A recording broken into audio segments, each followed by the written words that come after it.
I think I'm just gonna come in now. Hit the song I did a little early. Oh no, there's back. Awkward. What's up?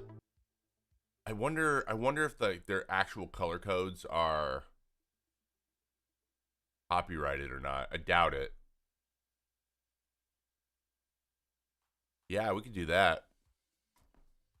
I think so I have a relationship with athlete logos too. So here's the thing. Was a project that we were talking about doing this year and we haven't been able to do yet, which maybe I can get him maybe we can do something for the playoffs to kick it off for next year. But like doing monthly awards, like really kind of niche like the awards were for that recognize really good play, but not like the Ohtani judges of the world. You know what I mean? Like the guys who are going behind the scenes, sneaky doing things. That was always the people I paid attention to. I thought it would be cool to come up with like a couple different awards so monthly, and then you guys you could send that guy a shirt and give him like, congratulations, you won the whatever. Did you like what Sean Manaea did yesterday? I loved what Sean Manaea is doing.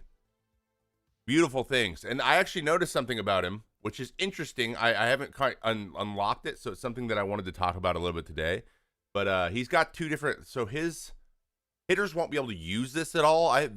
It's not a tip or anything, but it's really interesting because it's something he does differently in certain different pitches, and that's how hard he gets over his front leg.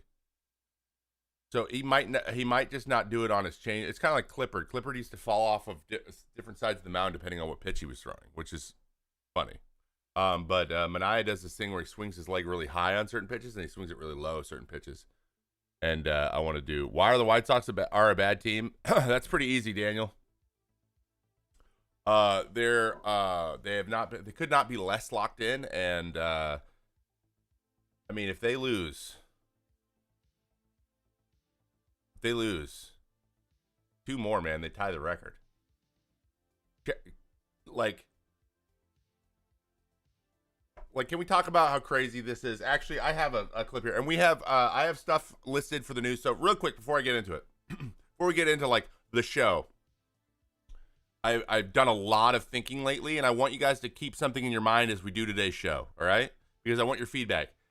I don't know if you've realized this at this point, but I lean on you guys. I lean on my my community on my Instagram community and the Discord a lot now to kind of inform the types of things we do.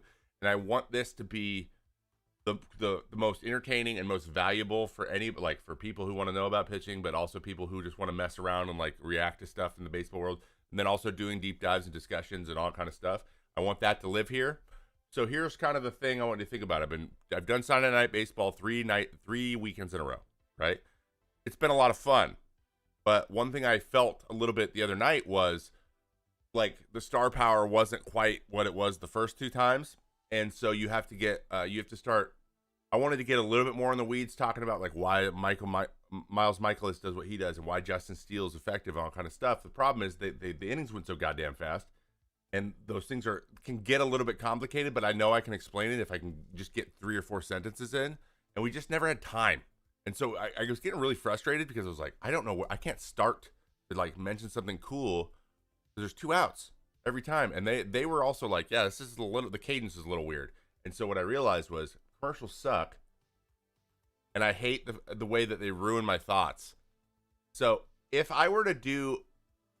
we did Sunday Night Baseball, but instead of that, it was my stream when we were watch partying. Say it's on the screen and I'm commentating. What would you want that to be like? Where I don't need to go to commercial, right? Like the game goes down, it's still me. We don't go to commercial. If we were able to do that, what could be better? What are the positives of doing that as opposed to doing like an in-studio show where I can't see a chat?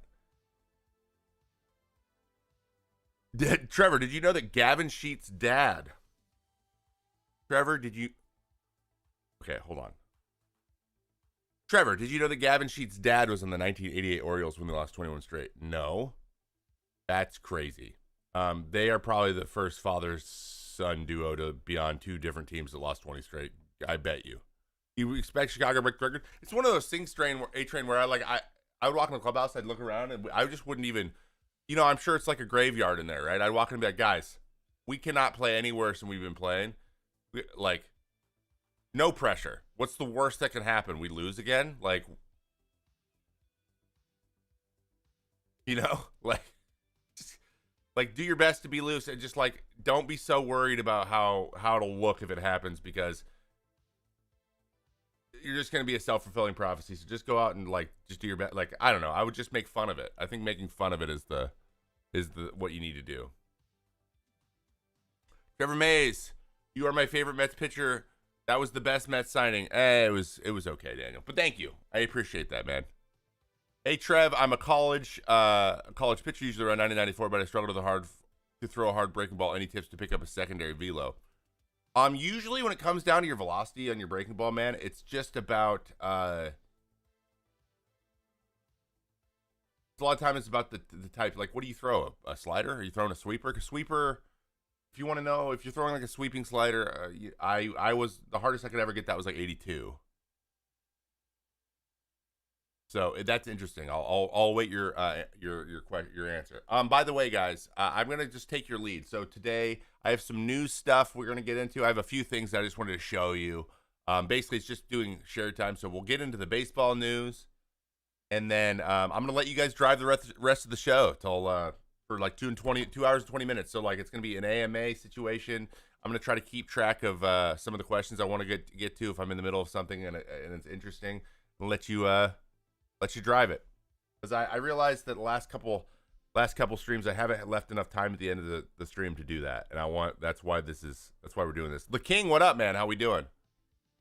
How's Kate doing? Kate is doing really well, really well. We're getting to the point now where we're starting to prepare, try to get the baby's he's chilling a little bit at an angle, a little bit more upright, and we want him to start thinking about turning around here, because we're about 6 weeks out. So we're about 7 weeks out. 6.5 weeks out. Start flipping around, bro. You catch Trevor Bauer striking out 19 in the Mexican League. I did not see that. That's a lot. What's your take on him still not being signed in the MLB? I've spoke on this a lot. I understand why this is a question that every single baseball YouTuber gets day in and day out. I've actually talked to a couple of them, a couple other people who do YouTube stuff, and this is a really common question every single show is getting, and I love what he's making on YouTube right now. I think the Mexican League has allowed him unprecedented access into a professional league, so like it's being run like it's almost like Hard Knocks in the back. Like his team's getting so much publicity for it, and I think that's wonderful for them. I'm really happy for the team he's with. That said, when it comes to like your performance there, man, it's just not comparable, like at all. Like striking out, he's amazing. Like he definitely is good enough to pitch in the big leagues. I don't think anyone's going to sign him, and it's not because of his performance. And I think we're at this point, we know it's not because of his performance. I don't think how he performs really matters. It doesn't matter as much as it should at the moment. But yeah, that's like he is dominating the league, and Robinson Cano is hitting 460 for 3 months, and he's 40. So 460, guys. 460, like it's crazy. Yeah, so like just take it with a grain of salt. But that does, I don't want to diminish success, because I don't think I could do as good as those two guys in the Mexican League right now, but I also retired. So it's just one of those things. It's just that's the nature of the thing. I think that the league, probably the owners might have moved on from it. And it's just, and if we ever think it was about having the best players and the best teams and like making sure that the game is, putting the best talent out there. If you had any illusions that that's what it's about, it's not about that. It's about money, and that's all it's ever been about for the last 30, 40 years. Teams feel like he would hurt their bottom line. That's it. How much do you think he makes from YouTube? A good amount of money. I mean, it's not anything compared to what he would make in the big leagues. It's impossible to make as much money as he would make in the big leagues. YouTube doesn't pay out like that, but he does make good money. But he also has a staff like Momentum, right? It depends. He owns most of Momentum, so he makes money from that, and then he probably pockets the vast majority of his own channel, which is more successful. But I'm trying to think like in terms of a good rule of thumb. He doesn't have a lot of sponsor content though. That's how you make your real money. That's the thing. I don't have any sponsors either. So, but it's good. He makes a good. He makes a living. He makes a living. He's easily just on ad revenue making hundreds of thousands a year, probably, or a couple $100,000 a year. Just on YouTube platform with the ad revenue plus. I actually don't know if he has memberships. He probably does. Why wouldn't you? And probably his merch.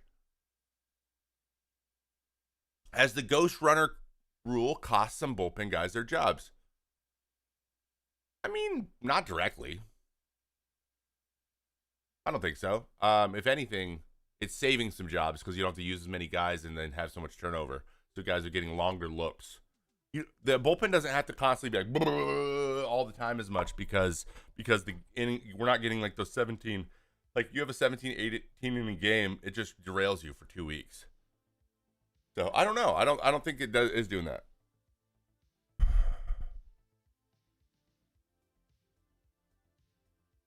Thoughts on Mark Leiter Jr. being traded to the Yankees, arriving to pitch the 10th of a tied Yankees and Phillies game and having not spoken with Austin Wells. How difficult is that to go scoreless? It's hard to feel comfortable, but at that point, everything's so borked that you just go out and throw your best stuff. So I bet you he's just like, just go out and say yes. Whatever happens, happens. Like, what do you expect to happen? And then it worked out. It's usually the best way to do it. Juan. Cheers. How you doing, bro? Good to see you. No problem, Polly. So, anyway, you guys saw the kitty again where he's just walking around? Yeah, he's being a little butthole. All right, let's talk about I got some stuff. Keep asking the questions, guys. As of right now, the White Sox. As of right now, the Chicago White Sox have lost 21 straight games. They are in Oakland, which, if they're going to play somebody to break it, one of the other teams that is pretty far under 500 is probably your best shot. However, they do not seem confident at all that they're going to break this thing. So let's see. Ooh, we can get into Pete in a bit. What are my predictions on how the final playoff picture will look? I just did a video on it, Nick. I did a video on it. You can go look on my predictions for the season. They haven't changed. I'm going to keep them because for the most part they're pretty close.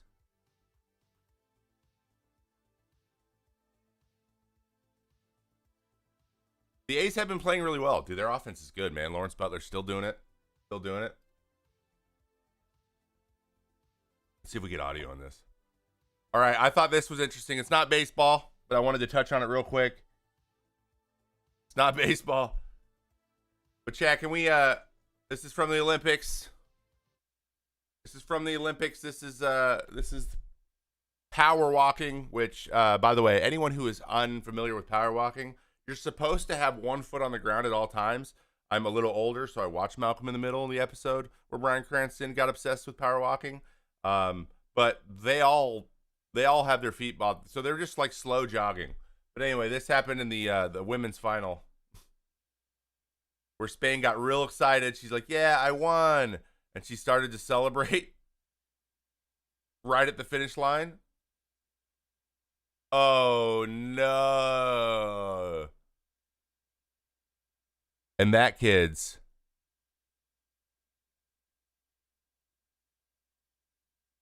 would be the worst feeling ever. Can you imagine?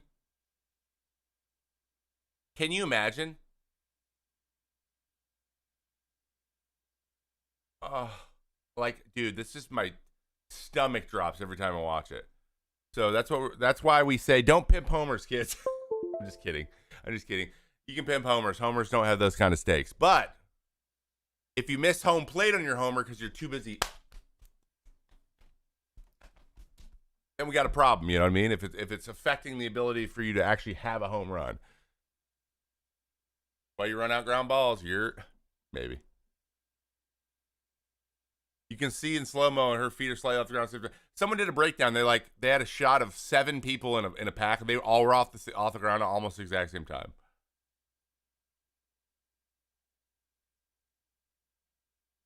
How's the mentality? I got another thing for you too, but in a second, I want to answer this question. How is the mentality of going from a top contender to the worst team in the league, like Miguel Vargas situation? I never had to do that, but I've bet on both of those teams, and I can only imagine there's probably just like a tiny bit of there. Okay, I would be lying if I said there's like a little bit of relief, because especially when you're not the guy on the team or things aren't cooking, you got to figure some stuff out where you're like, okay, I have now the space to do that where no one really cares. Like there's not so much scrutiny. So going somewhere where there's a little bit less scrutiny, scrutiny of what you're doing, can be a good thing, but that's kind of where it ends. You'd much rather be on the really good team and compete, especially like when it's the Dodgers, man. It's LA.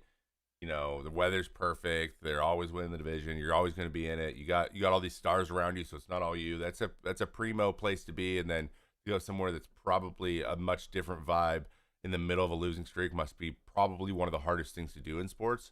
Getting traded is hard on its own, but getting traded to a situation where it's a lot of unknowns and it's gone from super locked into chaos is one of the hardest things there is, probably. But all pressure's off. Yeah. He got benched for doing gray? What? Who got benched? Wait, yeah, what? Glaber did get benched, didn't he?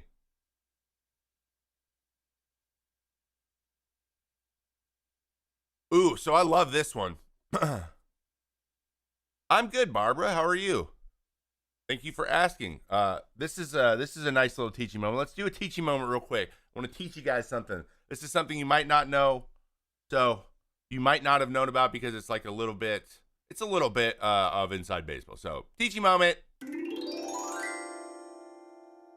All right. So if you're watching the Yankees Blue Jays pitcher Genesis Cabrera threw a ball he didn't want at Boone in the dugout, so Boone fired it back to the Jays. Let's watch this. A home run. We don't want Michael K, because that's definitely going to get DMCA. Actually, let's just watch this. Hold on, you watch. So he looks at the ball. He's like, I don't like this. Oh, he rifled it.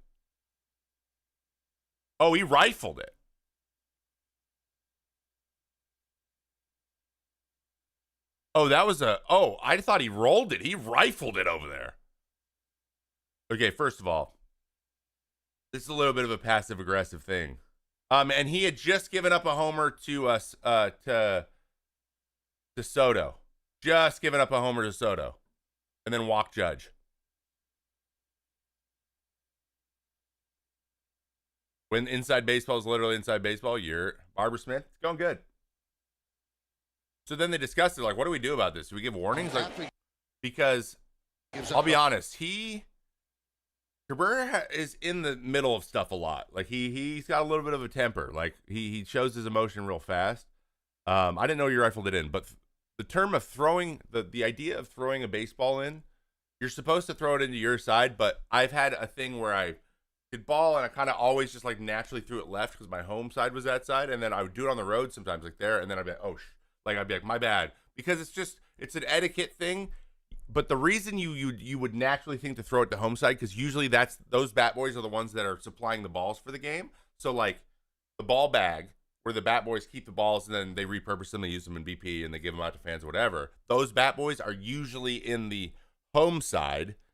So my thinking was, I'll just give it directly to those bat boys. But then you realize, like, then their hitters are picking them up and their managers coming up. I'm like, okay, this might be more disrespectful than I think it is. And then I was told later, like, yeah, usually it's good. You throw it to your side, your bat boys collect them, and then they give them to the other side after. And it's just kind of like a, stay in your own kitchen situation. So I thought that's what was going on, but he rifled it over there and like threw it like into, it would have bounced around in their dugout. Like that would have pissed me off too. So Boone firing it right back at the Jays was the proper response in my opinion. I didn't know he threw it as hard as he did, but yeah, the ball bag's over there, guys. The ball bag. Rodriguez Judge 15 or 16 pitch at bat. Is that are we talking Grayson? Yeah, it's pretty unprofessional. It is.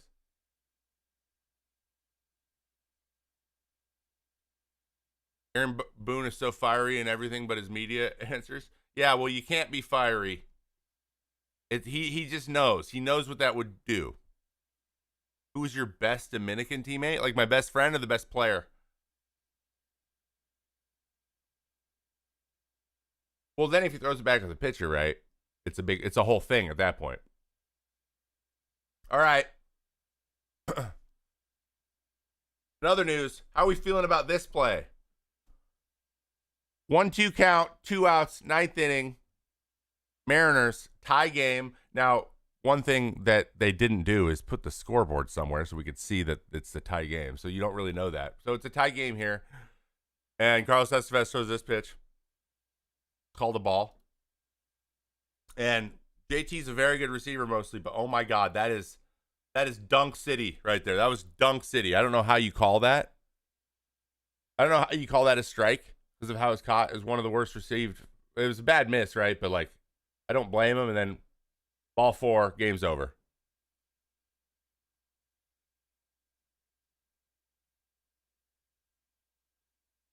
So, hey, Phillies fans, how do you feel about that? See, and that's where everyone's like, robo umps. But like, oh, speaking of the devil.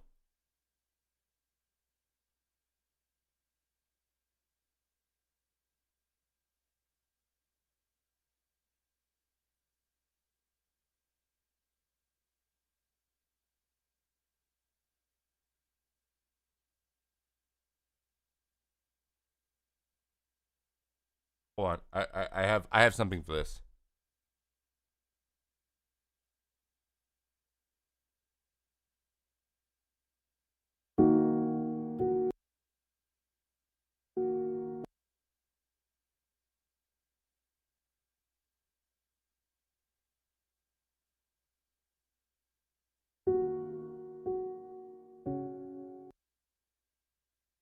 Why does it not play if this isn't selected? That's crazy to me.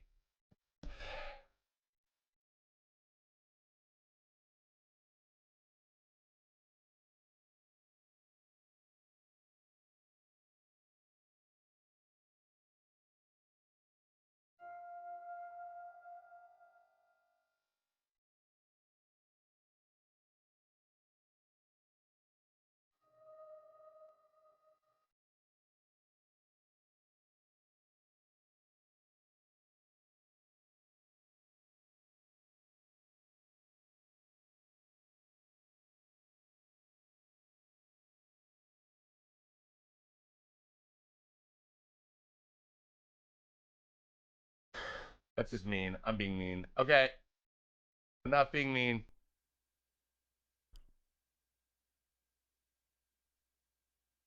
I'm not being mean. I feel bad though, man. It's tough. It's tough out here in the streets, man. It's tough. Let's pour one out. Come on, guys. Everyone get your water bottles. We're going to pour one on our keyboard for. Okay, I'm just kidding. Just kidding. Talking to be professional. I mean, he's not throwing a fit over there. He's just sitting there. That we're projecting. We're projecting. We're seeing what we want to see. You know what I mean? But you hate to see it. You hate to see these calls. Could be worse. Could be worse. And you know, he's a good player. He's gonna be okay. But I feel for him. I feel for him. In other news, Ben Joyce, 104, 103. And he's like, you know what? Oh, what do you want? Slider? No, I'm good. How about 105?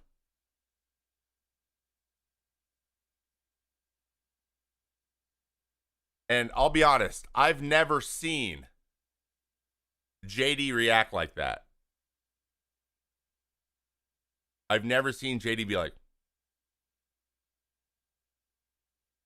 JD Martinez is he wakes up and he hits. It's like all he does. Right there, he's like, man, I couldn't, like, that was the one. I had to get that one.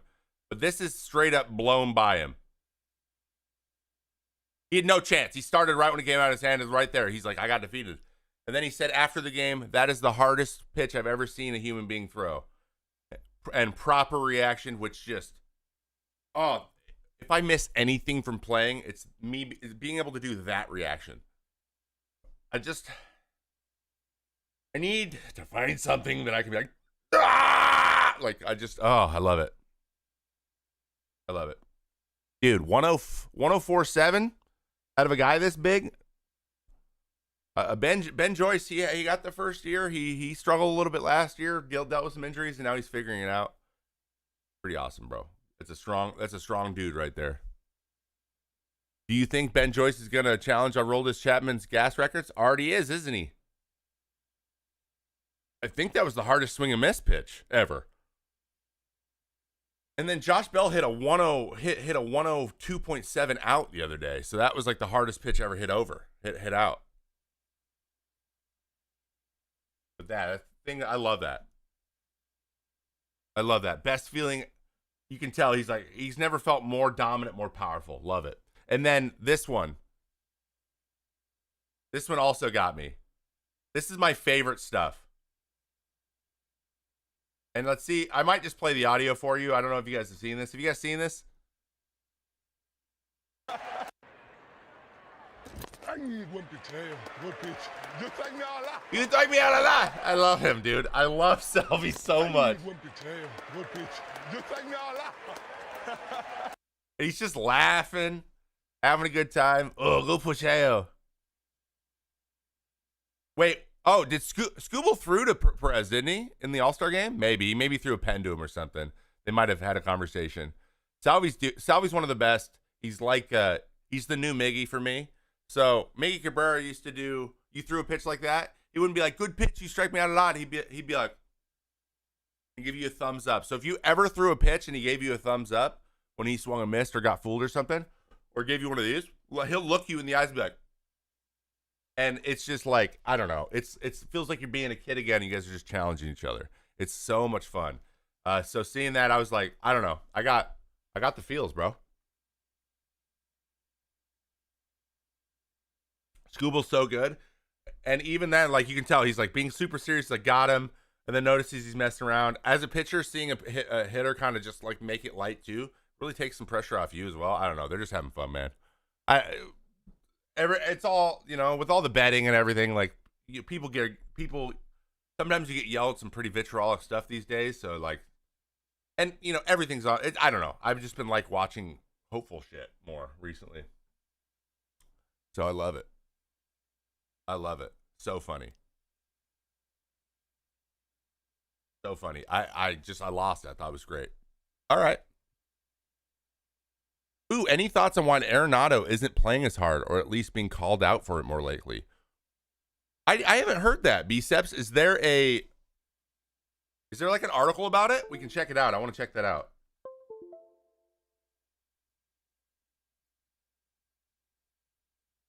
Effort?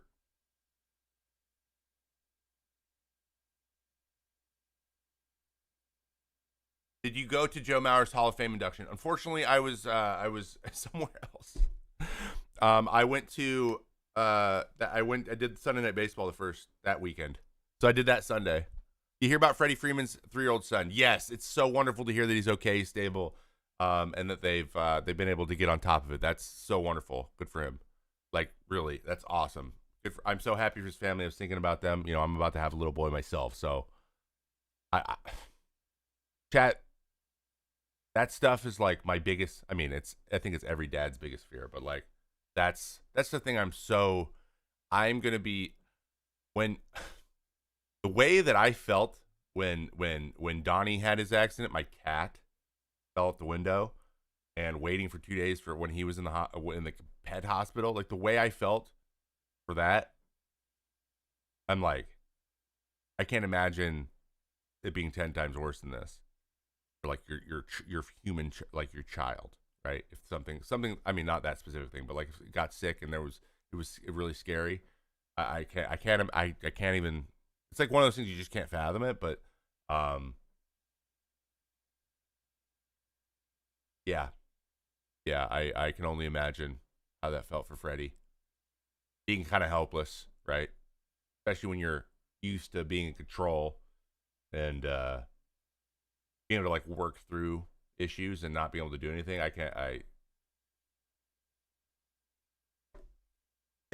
takes a strength that if I'm ever in the situation, I'll have to figure out how to find it. So, but I'm really happy he's back playing. I'm sure that he missed playing, but I'm sure that baseball mostly is going to be being around a group of people that all have a goal that isn't so focused on your son and his health, like being able not to escape per se, but having a support system like that must be really helpful. So, some things are better and bigger in baseball. I would argue that most things are bigger than baseball. I'll say it. Sports, in the wide scope of the cosmos, guys, and the timeline of history and the human condition, kind of not a big deal. They're very helpful. They're very competition is important. Togetherness is important. I think that the Olympics are amazing. I heard a quote the other day. This is crazy. You want to get your head blown, your mind boggled, and I think baseball is starting to do this better now, and better than a lot of other sports, and I'm liking it. But there are only a few things the world comes together for, and that is war, the UN, natural disasters, and the Olympics. No, space travel. It was like going into space, like a huge, monumental feat of humanity, and the Olympics. I was like, bro, whoa, that blew my mind. So, and right now it's literally just war. So that's what sports mean. But at the end of the day, who wins and who loses doesn't really matter. It's just that the sports exist. What's up, Mr. May? Do you still throw any bullpens? I actually have thrown a couple just for fun. I throw the ball a little bit into the net just because I miss the feeling. But I think that next spring training, I'm gonna do an at-home spring training, and I'm gonna do a 6-week challenge where I see if I can get up to 97 by the time the season starts. And I'm gonna actually I'm gonna vlog it. I'm gonna do like a long series on it, a weekly video on it, and work with the local. I might go down to Driveline and see if I can just work with them and just do some behind the scenes. Would that be cool? Would you guys be interested in that? Like going as if I'm a fresh pitcher, a clean slate, and seeing what metrics I can get to. I just have an idea. Was that just a video idea? And the World Cup. Yeah, like big sporting events. So Olympics, I think the FIFA World Cup's a big one now. And for baseball, WBC is starting to bring that back.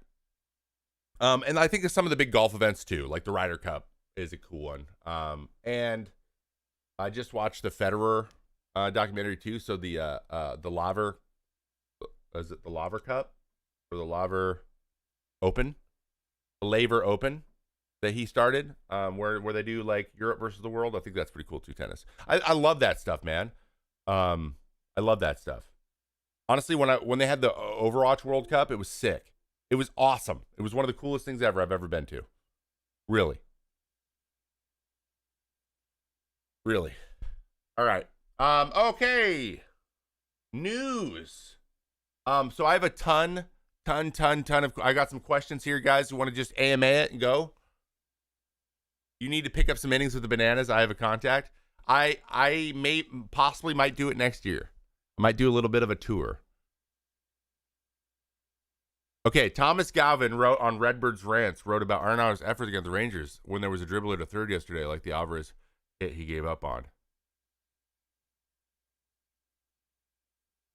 Oh, you mean his effort as a third baseman?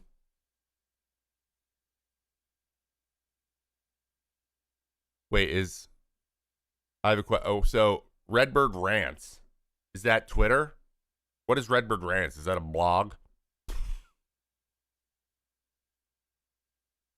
I'm honestly worried for non-Americans coming to the U.S. for the World Cup. Don't be. Don't be. Oh, it's the first result? Oh, okay, yeah, it's right here. Okay, I'm an idiot. So sorry. Okay. Cardinal Superstar. All right, let's talk about this. Let's break this down a little bit because I didn't know about this. Cardinal Superstar appears to display lack of effort on back-to-back nights. Oof. Okay, so full disclosure, I watched Nolan playing Sunday Night Baseball. I didn't notice anything. He made one really great play. We were talking about how, maybe his movements, we're just noticing, we're seeing maybe he turned a corner in his age, which happens, right? A little bit. So like that, and there's been a lot of changes to the game in the last 3 or 4 years. So those adjustments as well. So we talked about it a little bit, but he made the play. He's still a great defender. But for his entire career, what is this highlighted for? Or whatever, I'm going to leave it. For his entire career, Nolan Arenado has been known as one of the hardest workers in a given clubhouse. I've heard that as well. Out of Arenado, he's a really good friend of his. Is like, dude, I've never seen anyone like working on little things than him. He's meticulous. Meticulous is a great word. Highly focused in on detail. There are a few players over the last dozen years who can lay claim to being one of the best players in baseball. Arenado has that mantle. I would say he's top 5 every single year. Appears to be lacking 100% effort in recent games. I got to see these now. Okay, so we have a tweet. Whatever. Twitter's the worst. Okay. Do we have video? Is there any video here? Well, now I need to see video. Is there like a... Okay, there's one. Okay, there's a link there. Okay, let's see that. Okay, we got him. So here's one of the clips. This is him running it out against Derek Law. Okay, oh my goodness gracious with the audio. I got to remember to do this. Okay, let's see how he does it.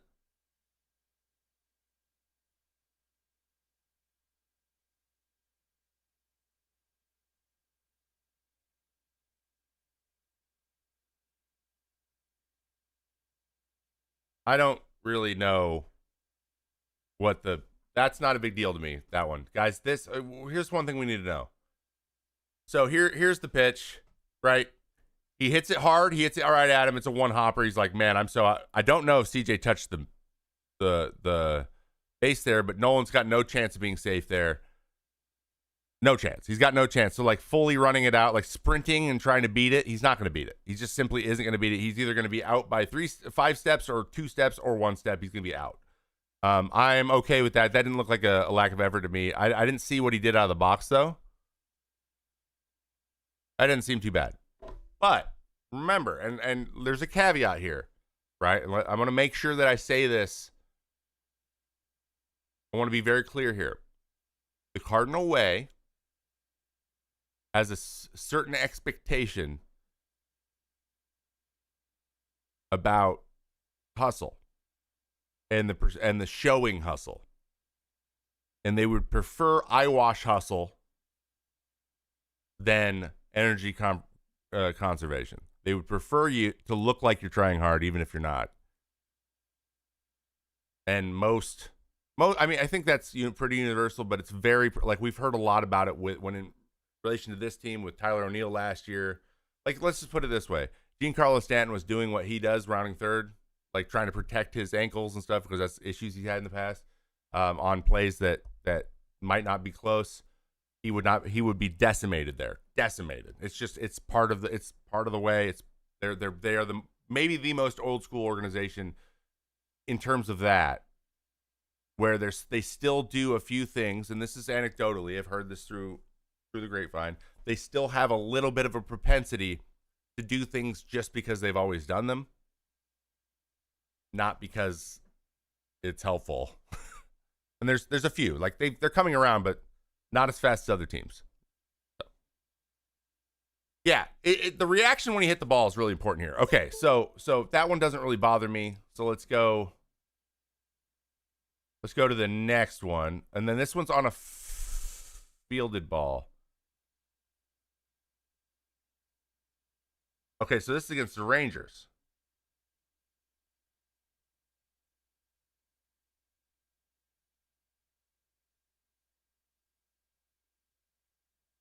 He's so frustrated.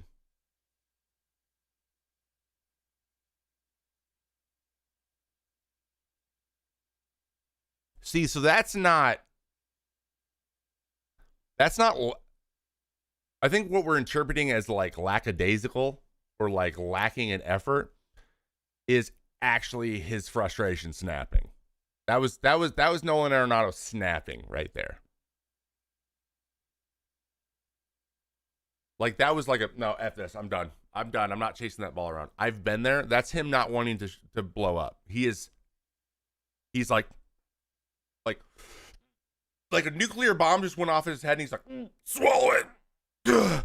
Like, I know exactly what he's feeling right there, and he doesn't want to show it. But that was him breaking a little bit. Like, he's really frustrated with how he's hitting guys. He's really, really upset with like his bat speed and how hard he's in the ball, and like he's just not. He's kind of diminished a little bit, or he feels it diminished, and that's really that's so frustrating. I feel for him as well. He's just really frustrated, but he is doing so. He's working so hard to get back, and just hasn't coalesced yet. Like, get back to the player he was. So let's, I still have hope, but he's just crazy frustrated. So I would be more encouraged by like that energy than I would be like, whatever, like giving up. He's not giving up. He's like angry, but lackadaisical. Great word. Yeah. So, can you replay that? Yeah, I can replay it.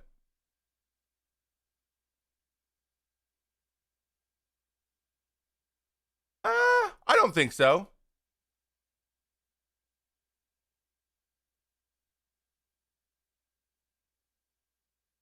See, so this is a weird thing. It was kind of straight on. Yeah, it's hard to tell who cuts that off, right? That's a little. I don't think they miscommunicated. I think that, like, about here, Nolan's like, oh, I don't know if I'm going to be able to get, like, he's like, is that me? He's like, I got it, and then right there, Mason breaks it down, right? So it's not like Mason, like, crossed him up or anything. They didn't hit him. I don't think it bothered him much. But, like, look at the hop, right? The hop was a lot softer than he thought it would be, and he's like, a ball that he would just naturally just go into his glove in the past didn't go in his glove. That's it. But yeah, I think either guy could have fielded it and be fine, but he probably called him off. Was like, I'm gonna call it. I got it, and then didn't take care of the play, which just made him more frustrated, which then made it worse, right? But I'm gonna be honest; these are not egregious, but it's just something. Like I said. These type things are what people at St. Louis, the organization, and the fans notice more. They're very attention to detail in that way. They're high IQ baseball fans, or at least in terms of old school baseball, just in the like playing baseball the right way. They are the most. They are sticklers about it, and I think that's a good thing. So that's just the way it is, right? What up, Mythical? Stop walking and cover Thord. Yeah. High IQ, insufferable. I mean, depends on the day. I think high IQ. And I think sometimes it can be insufferable, just like everyone can be insufferable, guys. Now, I'm a fan now. I'm insufferable. I'm over here, like, I found myself, like, kind of, like, scoffing about something the Mariners did. I was like, what the hell was that, bro? It's hard. The game's hard. They're doing their best. Stop. We are not going there. But I will say, since I've joined media, I understand what you have to do to make things interesting and where you have to go. And sometimes sometimes you just kind of like embellish or go with a little bit of a thread that maybe is kind of like maybe a little bit conjecture. And I don't like it very much, but it is necessary. It's like by making things super simple, maybe oversimplifying situations is the name of the game for like live TV. You have to. And that frustrates me. You just don't have time, though. Hey, Trevor, I got my new Braves jersey. It's Chipper's number with the name TBS Kid. Thoughts? Pfft, hell yeah, dude. I don't know what that means, actually. Is that bad? I'm terrified of, like, agreeing with some horrible thing you're putting on a jersey. Baseball can be a real frustrating thing. I would say it just is by its nature. How do you think Bailey Ober's changeup ranks across other starting pitchers in the league? You want to actually, let's check in on it. We can actually go to Baseball Savant and actually check in on it. Let's see how it actually is doing. Bailey Ober. Big Bailey, 6'9", 260 pounds. Ooh, having a very, very good year. Really good year. Wow, I didn't know Bailey was throwing this well. Damn, sub 1? 11 wins? All right. Look at this command, by the way. Look at these clustered command. Bailey Ober, man. Just commanding the crap out of the ball. Maybe not the slider as much, but definitely cutter, change it, four seam. Doing great. 25% on the four seam. Looks like he throws the old screwball. Wait, what's the velo on this thing? Okay, -9. Okay, let's see the run value. Based on run value, he's got a 6. That's probably up there, man. That's probably up there. Ooh, 156 batting average against. Expected batting average is 170. That's pretty good, dude. The K percent 37%, the whip percent 39%. That's actually nuts. Those are very high numbers for a changeup. Damn, what was my highest one? Now I got to know my highest one. I have a couple other things on Ober too in a second, but I want to know what my not Kobe Mayo, dude. Are you kidding me? Trevor May, man. I know he's retired, but like, don't forget that he exists, please. Thank you. I'm a person too. What was my? Nah, not last year. Wait, what was my best run value on my changeup? 2, 4. Oh, I had 4 last year. 25 and 15% K rate, 46 and 47. But this was when I changed the grip, and I only threw 75 of them. So take that with a grain of salt. But that's pretty good, man. It's better than mine, much better than mine. And I thought mine was pretty good. So, 6. I mean, it's up there. That's got to be one of the better ones. Probably, I bet you that's a top 10. That's probably a top 5 starter changeup. Bailey Ober. Pretty crazy. Top five starter changeup for Bailey Ober. I'm just blown away that, like, and he's got that good extension, fam. Trevor, thoughts on the White Sox current losing streak? Yeah, it's really sad. We talked about it earlier, Robert. It's sad. I don't know. As a fan, you're like, I hope they get the record, but I also like hope they don't for their own sakes. Chat, can you imagine not? How do you? 3 weeks without winning a game is so long.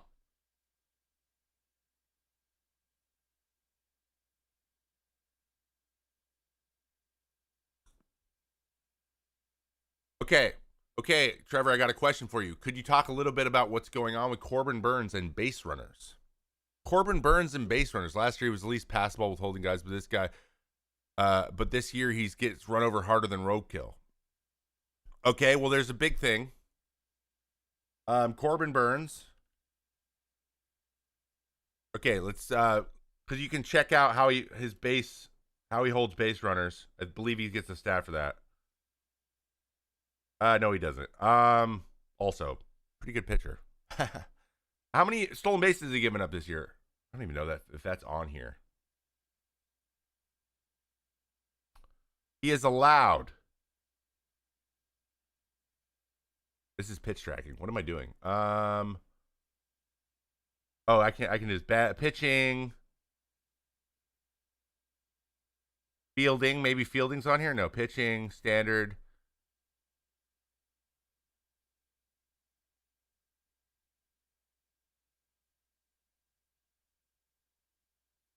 Huh. Fielding, maybe? Yeah, there's no I don't know. Pitching, game long, Statcat. I don't know where the base running is.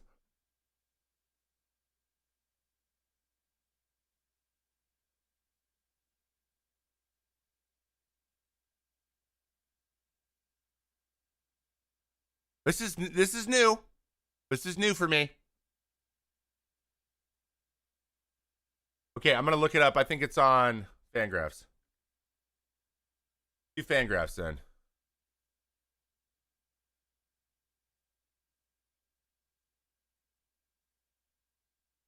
Okay.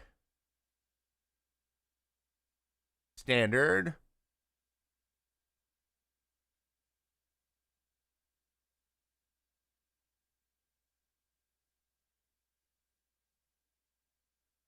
Bro, where is stolen bases?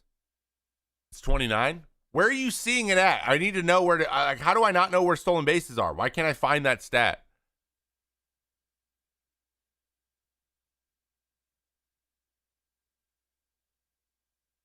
Where's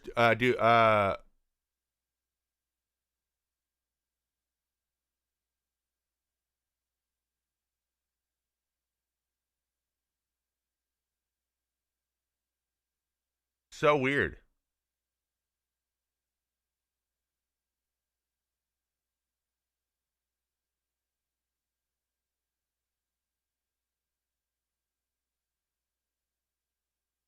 Guys, I understand it's 29. Where? It's on Fox Sports. Why is it not on any of the other ones? It is. It's just like somewhere. It's somewhere that doesn't make any sense because they're so obsessed with like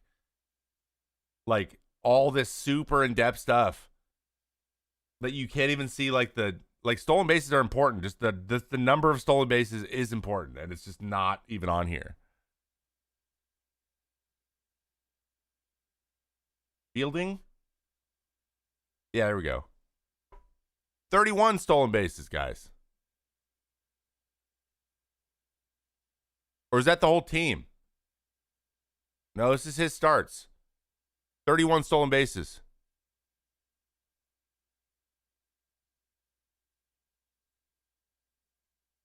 $31? Why is people saying 29 then? 31's a lot.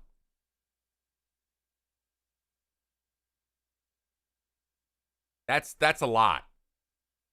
Oh, I guess there were 2 more in the start Sunday against the Guardians. Okay, so 31 stolen bases is a lot. So there's a couple things that can go into why Corbin Burnes is giving up a lot more. So let's look at a couple things. Let's go to Rutschman.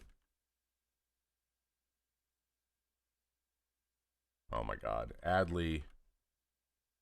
I don't know how to spell Rutschman. So pop time, he's below average. Framing, he's below average. Caught stealing, below average. Okay, so he's not great at catching guys. So not phenomenal in that category. And how's McCann doing?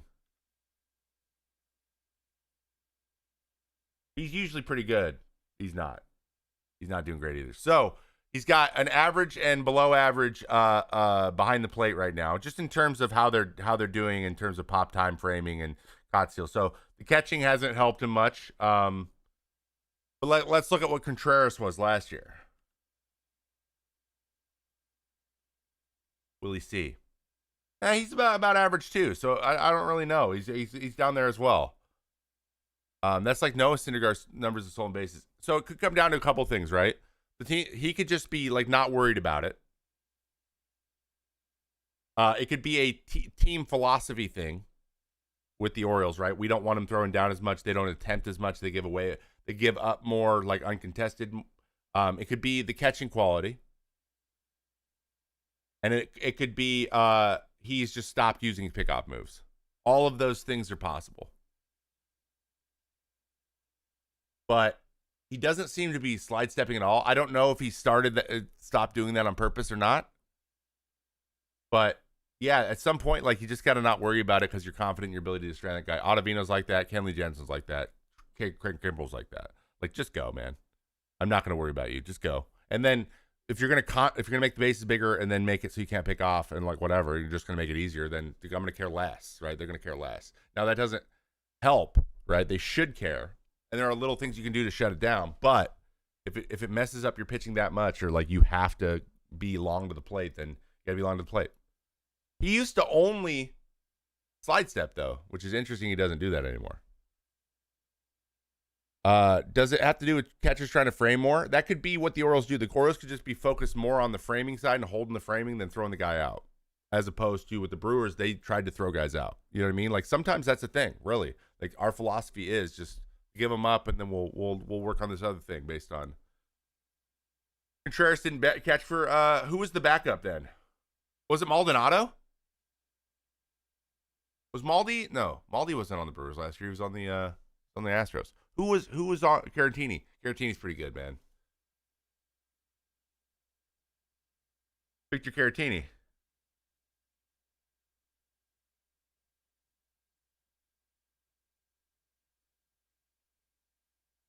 Yeah, he's better.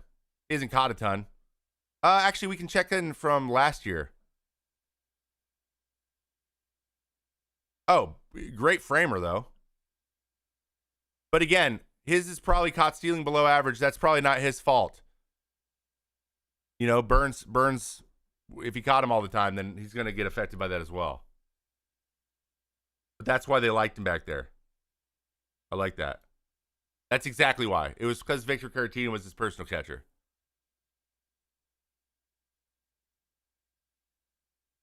Interesting. All right. What did we asked me about Yamamoto's. Let's talk about Yamamoto. Yoshinobu Yamamoto's fastball shape. Very interesting. He's got a little supinate going, a little supination, slightly. What is his fastball shape? 4-seam fastball, 14.7. That's not bad. It's slightly above average ride, but not great ride, just slightly above average. What's his extension? Not a big guy. That's pretty good extension for a guy who's not very big, though. See, one thing would be interesting is what his horizontal or what his vertical release angle is, because that'll create better ride. Vertical release angle. So the lower you release the ball and the more your ball, the least your ball drops, the more it's going to feel like it rides. Yadi and Posada pre-soldier surgery. Like, who's the better catcher? Posada's the better hitting catcher. That's for sure. I think in terms of just straight up catching chops, Yadi's probably the best defensive catcher ever. Just in terms of longevity in career, if we were going based on literally just catching only, if catchers did not hit, he's probably he's the best, if not, he's one of the best, if not the best. He's up there. Like, I don't really know.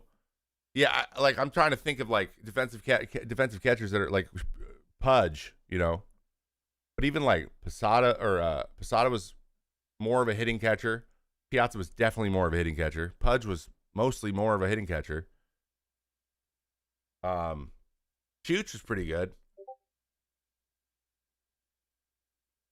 But to be as good as he was for as long as he was, that's pretty crazy. Because catchers kind of are really good for a couple years and then they kind of fall off.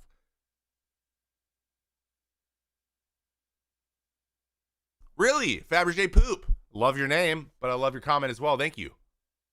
Sandy Alamar's up there. Yeah, I'd say Sandy. Sandy's definitely one of those in that same vein. But Sandy's not a Hall of Famer. Their knees give out. Yeah, I mean, catching's the hardest thing ever, man. I don't know how they do it. I'm not. I gave up on catching when I was 9, guys. So yeah, do I like it? Yeah, it's fine. It's fine. It's not the best version, but it's 95.5, throws hard. He is throwing it down the middle a little bit too much. I think he just needs to get to the top of his zone more, but everything else is quality off of it too.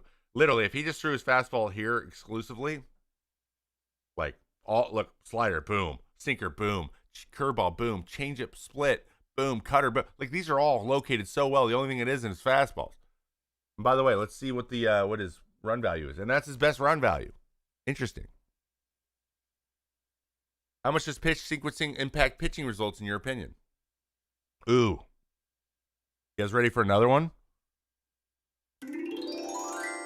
Pitching moment. How does pitching sequencing impact pitching results in your opinion? Can good sequencing cover up mass stuff execution? To what extent? That's a lot to unpack. So much so that we're going to need a whiteboard. So here's the strike zone. Okay? Let's talk about this. Yeah, I'm going to go. We're going Pirate software on this, guys. Here's why pitch sequencing is so important. So pitch sequencing, yes, is a huge factor. Honestly, the most universal factor for quality pitching is pitch sequencing.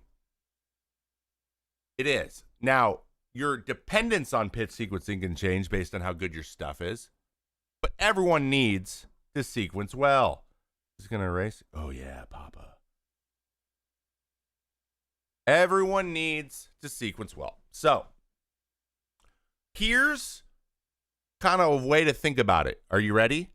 So, the other night on Sunday Night Baseball, we showed a graphic like this. It was just a strike zone and where you want to throw your pitches.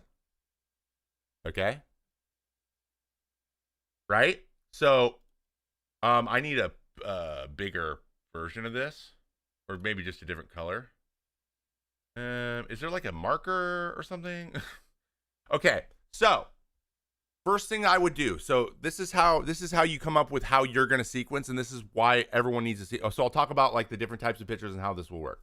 But I did something called I did an exercise called determining. It's called spots, but I determined where my defaults were. So we'll use red for fastball. Okay, what are the spots that I throw my fastball to most naturally, most consistently? Meaning a pitch. If you guys were like, we'll give you 1,000, we'll gift 1,000 subs, but you have to pick a spot to throw your fastball and then throw it there. Where would I pick? So this is where my natural, what I know about myself, where I naturally could throw my pitches, right? So this was where I could throw. FF is four seam. Okay, so this is where I could throw my fastball most often, like consistent. I could hit this spot all the time. The lefty's up and away, the righty's up and in and middle. So I'd throw it like here, right? Like I could get it to this spot.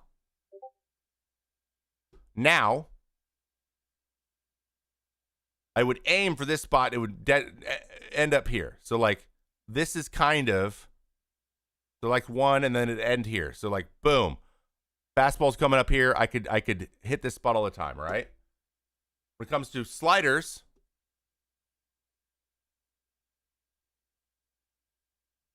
the down and in spot. So if I need to throw a strike and I need to pick a spot, this is where I go. So this is where I go with my slider. And naturally on my changeup, I go here, bottom here, down below the zone. And it's the same thing as my fastball. I would aim here. So this would be like the aim, and this is where it would land. So this is where I would aim for, and this is where it would land. This is where I would aim for, and this is where it would land. Man, none of this is even readable. Okay, so I'd make one of these before the season. I'd be like, okay, this is where my natural ability is.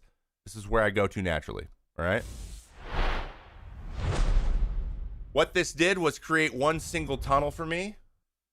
Basically, what I did was, if I tried to target this area every single time, if this was my tunnel, if I threw every pitch to here, my changeup would go there, my slider would go there naturally. So I'd either throw a fastball up here.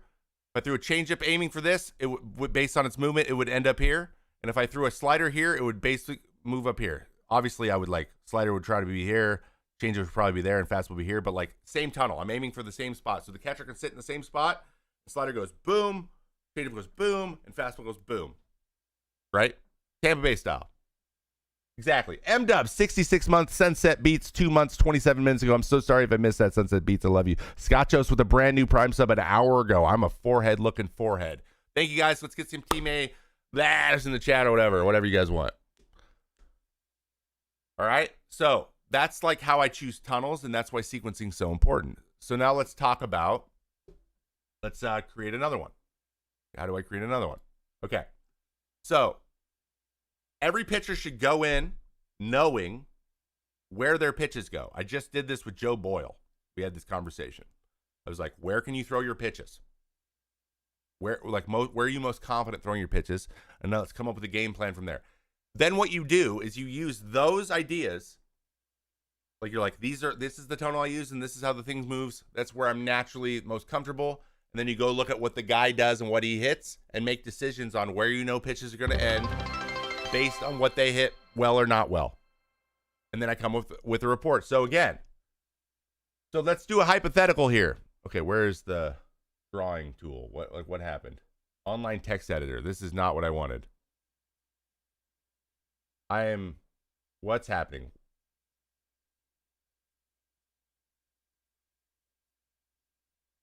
Why does this look different? That was weird. Or 2 of 1. What does that mean? Okay, let's add another. Okay, there we go. We added another one. Okay, got it. Weird. So here's the hypothetical. So let's say this is Juan Soto. Juan Soto's a terrible example. Who is a guy? I'm going to use it. Cedane Rafaela for you Red Sox fans. Who's a Red Sox fan in the chat? Say AO. Okay, Rafaela. This is where Rafaela hits the ball hard. Almost exclusively. This is Rafaela's nitro, right? This is his nitro zone. This is where naturally pretty much every pitch he hits is hit here. Okay? Like these are the pitches he hits hard. He does not get anything away. All right? So that means if he hits this pitch and my slider goes here, as long as the slider gets over there, I'm okay. But if I hang it, it's right here. So what are the chances? So in my head, I'm like, what are the chances that I hang that? If I feel good about it, I'm all right. So the slider would be open. So I'd go to slider. I like to aim fastballs up and away and let them run, right? Up here. Is fastball okay? Yes, fastball's good up here too. The only pitch that overlaps is my changeup. So this is where I'm like, okay. So I'll say, so in my head, I'll be like, my fastball up and away is always open. My slider down and away is going to be always open in every count. He doesn't handle them well in any counts. So I'm going to keep those in mind. Those are my two best pitches. I go, okay, so where can I throw the changeup? It's like, okay, you got to be a little bit more smart with your changeup. So then I'll go look at counts, even, medium, behind, or even ahead or behind. When does he hit changeups? If he's got tons of miss here, I'll try to go here because then it looks like it's in his nitro and then it's below. That's maybe a swing and miss late, but it's higher risk. So then I sequence. I go, these are my three options. I go in. I start with the first pitch. If it's a slider here and it's a strike, right? Off of that, I'm like, okay, what tunnels off that? I can go with the fastball here. Did he swing at it? Probably, because he swings at every first pitch. If he chased it, maybe I'll throw another one. If he fouled it off, I'll go fastball, try to blow it by him. If he takes it, everything's open. But I probably won't go change up until he swings. That's sequencing. That's how I would work through sequencing. That's how you make decisions. Then you get guys like Judge and Ohtani, right? Where their entire, really quick, we'll do it one more time. Where their entire box, like this is their nitro. Like, right? This is what they hit overall. And so you have like this and like maybe something up here. Actually, even like this is Soto. Like Soto's all of this, right? This is Soto against me on all of my pitches. So I need to use these situations and try to get him to mishit something, and usually out of the zone, and he doesn't swing out of the zone. So he's a really hard matchup for me. So I have to get him out in the zone, and so it's about pushing and pulling with him when I'm going to use the changeup. My changeup's good against him, but if I throw it too many times, he's going to shillelagh it.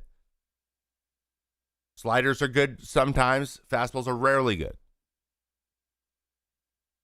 I know if you just looked at this thing, it wouldn't make sense, but it always started with those defaults that I have and where their nitro zone is, and then building a plan from there. That's the importance of sequencing. That is what I'm trying to communicate on ESPN. Be like, these are their options for pitches, and then based on what you know about yourself, so you create this menu of options in your head to what you're going to throw to a hitter and try to remember it, and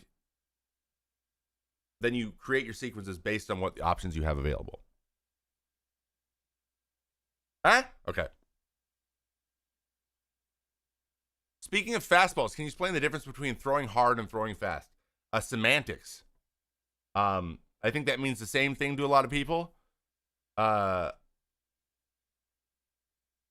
think throwing hard has the connotation of hard is that, I think people are more worried. I think that when you say hard, that scares hitters more than you say fast. Fast says, yes, it's coming in hard, but it's not heavy. Meaning, so when you connect with it, it feels really nice. Then there's guys who throw really hard, and when you hit it, it's like hitting a bowling ball with a bat. You're like, what the, that's hard. So that's the biggest one. How many days in advance are you figuring this out? The day of the first game of the series, because we have our report. We only had between the last game and the first game. Sometimes I'll do the whole week at once. But yeah, okay. Someone asked about Pete Alonso earlier.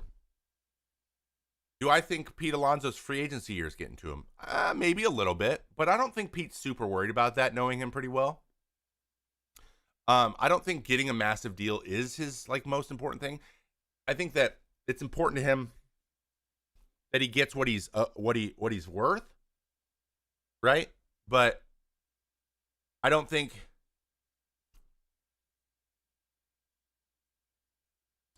the trying to be the most highest paid guy or whatever, that's not in his brain. It isn't.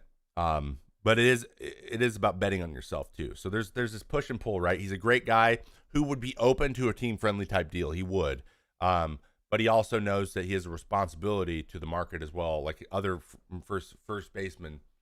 So he's just that's what he's stuck behind a rock and a hard place. But yeah, he does tend to put pressure on himself. So I could see that being part of it. You're welcome, Billy. Are primary sinkers, two-seamers going to become the norm? No. There has been a rebalancing back towards sinkers, and that is because that hitting philosophy has changed to adjust to high fastballs. But then when the sinkers start to get everybody going again, and the league starts to adjust to sinkers once again, because sinkers overall are easier to hit. Because they go with gravity at the rate that people expect them to. So think about it that way. So once that adjustment happens, then four seams will come back and be the number one and just keep going back and forth.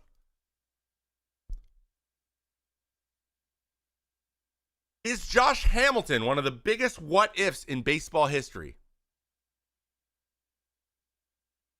Yes.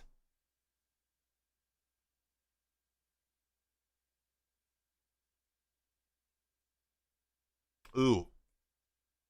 Another good question. Can you go over what it makes it difficult for pitchers to come back from injury during the season? Why do some guys not pitch rehab games and work on their pitch count in the big league games? Specifically, Ryan, are we talking about relievers or starters? There's just a lot of variables there. Are you talking about relievers, like just coming in and coming back? So like if you're out for 10 days, for example, you can just throw bullpens. You can throw 2 or 3 bullpens and just be fine to go out to a big league game, right?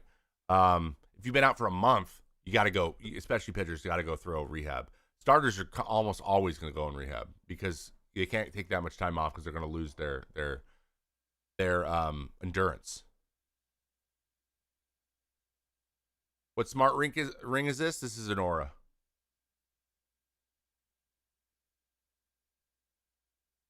When in your career did you start using tunneling with your pitches? I always had the fastball changeup tunnel. But thinking about tunneling, I started to really think about like how I tunnel and changing how I tunnel in like 2021. Just like really, really like thinking with portals, thinking in tunnels, starting with a tunnel and going. But I was doing it without thinking of the word tunnel, and then it got really specific and that locked me in. Hi, Trevor. What does your Twitch name mean? I don't know. I just guessed it. I put it into a random number generator. I was like, hey, I think you should go with this. What's your thoughts on starting former pro banana ball franchise? What's your thoughts on starting a former pro banana ball franchise? Well, first of all, if it's not the Savannah Bananas, you can't call it Savannah Ball, or you can't call it Banana Ball. But like, you mean in terms of like an independent ball? So those are, by the way, those are like even the Party Animals, I believe, are a pre-existing minor league. It was a pre-existing team. Well, actually, not the. Wait, do the Party Animals just only play the Bananas? Do they like share a stadium? I'm super confused. I don't really know how it works, but like in terms of that, like the Oakland Ballers are doing some of this stuff. Starting my own? No, I wouldn't want to start my own, but I would not mind collaborating with them. I don't think that's something I want to do.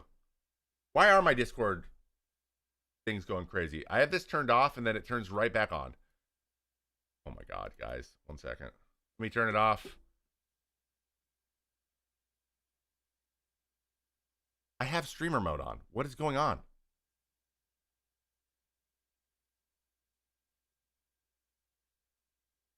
What? Hold on. Notifications.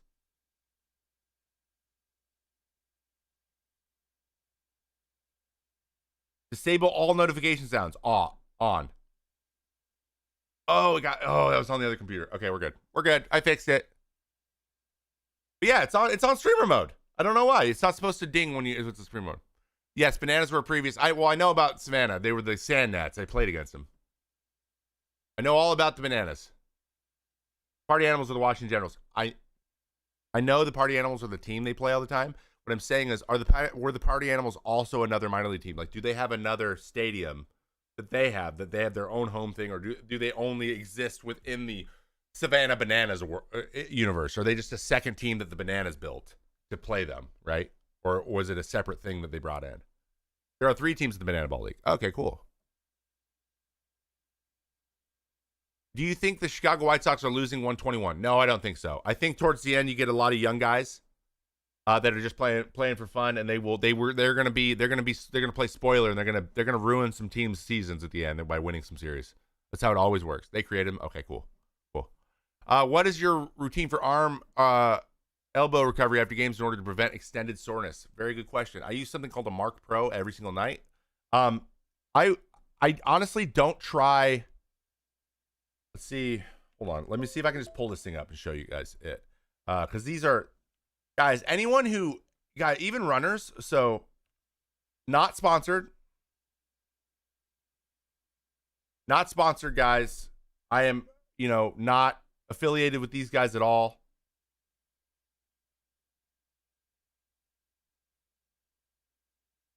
Not affiliated with these guys at all.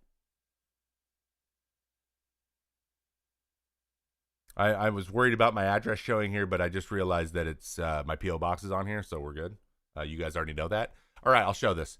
Okay, so this is not an ad, right? This is not an ad, but if you are someone who runs or you play sports or you're a college athlete, I understand these are pricey, but lots of places have these. So, like, if you are an athlete that plays, like, in a high school, like, with an academy or something, you don't need to buy one, but it's worth mentioning to, like, your organization or your college or I would recommend that a high school team has one of these to give to their pitcher after he pitches, just one. But they're not just for everybody. But these are great for any sort of soreness. If you're a runner, if you do anything where you get sore regularly, if you are manual like labor worker and you get super sore in specific areas, this is great for recovery. It's called a Mark Pro. Oops, that's wrong. I did these run about. They run about $700, but I will be honest. I had the same one for 7 years, and I still have it, and it is phenomenal. But you put 4 nodes on you, and it just kind of it's called an H-wave machine, and instead of ice. So I did this instead of icing. I didn't ice for the last 5 years of my career, and I would just Mark Pro. The cool thing is you can put it on under your dress shirt. I would do it like on the plane after we started, and I just do it for 20 to 30 minutes and go to bed every night. So I did this post game. I did a shoulder routine. I used something called it used to be Kanga Tech. A tin deck is another thing I used. I did a video on 10 things I used to make myself better. There's a video on my channel. Go watch it if you want to see more specifics on these things. But this is my recovery. This is my recovery machine, and I would do literally Jaeger bands, ball drops, all the stuff, 6 packs, freaking I's, Y's, and T's, all the resistance band stuff that a lot of you guys know. I did those as well. I just did a lot of it, but I didn't ice. I Mark Pro'd. Now teams have these. It is a great investment if you're going to be playing baseball long term and you have the money. But obviously they're not cheap. Like, that is very clear to me. It's a medical device. But if you can find one, or you can get access to one of these, it might change your life. I was a big fan of it. Big fan. Here, I think there's a picture here showing you. See, so you like put it on your legs. It helps you recover, like, literally. You put it on your back, and you can run it forever. Just activates the muscles. Yes, it's like stem, but not as intense. Highly recommended. I love it. So that was the big thing I did. I bought one towards the end of my career, but like I used it at the field mostly. In terms of exercises, like, please go check out Jaeger. Go check out the Baseball Ranch's website. I've been meaning to have a conversation with these guys, like set up a meeting to talk with a lot of the people that run these academies and stuff, because I want to really get a holistic idea of the types of things they do really well, so that I can, when I give recommendations and I don't know about something, I can point you in the right direction. I want to make sure that I have that, because I don't know everything, but I was good at finding out how I did stuff. Have you ever used Driveline's Pulse Throw? Yes, I used Pulse last year. I used They used to be called Modus sleeves. Modus sleeves. Yes, I used a Modus for I think 4 months last year just to like keep a record on how all my strains and stuff I did over. I had like spreadsheets and stuff, man. Last year's crazy. Why do you think you struggled against Victor Martinez or Josh Donaldson so much? I was young, didn't know how to pitch. Right? Donaldson got me like all of his Donaldson hits were in the first couple years of my career. Same thing with V-Mart. V-Mart was just a great hitter, man. But I know that V-Mart got me in a homer once because I tipped my curveball. Torrey Hunter told me about that later. But like V-Mart's got like what 4 hits against me. It's not like they like had like they were like 16 for 20. They were like 4 for 6 and 5 for 8 or whatever. You still work out. I do, but I need to work out more. But I have ballooned. I've gained 15 pounds, 15, 20 pounds. I was almost up to 270. I have since dropped a few lbs, but once I realized I was getting ready for Sunday Night Baseball that I was wasn't fitting in my outfit, wasn't fitting in my shirt. Wasn't great. Would you play in a Roy Hobbs league? Just like in a men's league? Possibly. I might do that. How long did it take to get your velo back after TJ? I got moved to the bullpen. It took about 4 months. 4 months. But I also had to make some big adjustments with my mechanics because I was throwing like a robot because I was worried about my elbow. That's what happens to guys in Tommy John rehab. You get super robotic. Not worried about your elbow. You just get super robotic because you forget like how to compete.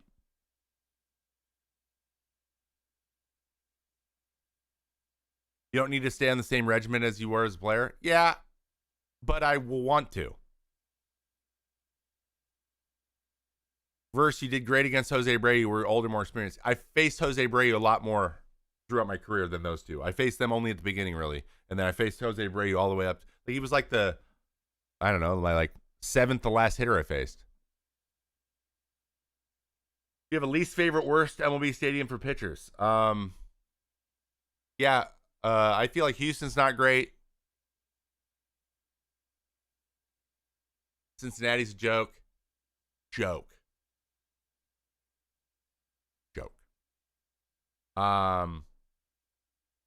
Baltimore's better now. It used to be awful. Yankee Stadium's okay. Yeah, I would say Great American Ballpark and Houston. Also, I didn't throw very well there. That didn't help. Thoughts about Robbie Ray through 2 starts? Yeah, no, that's big for them. Hey, the Giants making a push, boys and girls? The Giants. How about the Giants? Can they do it? You look like you were going to truck Adley after he hit that walk-off against you. Oh, I didn't care about Adley hitting it at all. I tipped my cap to Adley. He took me deep. I didn't have great stuff. I threw 93. Like, awful. Who's the last batter you faced? Mike Moustakas.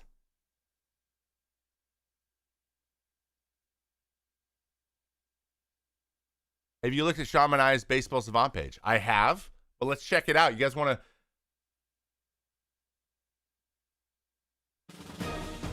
Sean Manaea is doing it. Let's check out Sean. I want to do a little quick breakdown on Sean and what he's been doing recently. All right. Sean Manaea. Oh my God, man. Hello.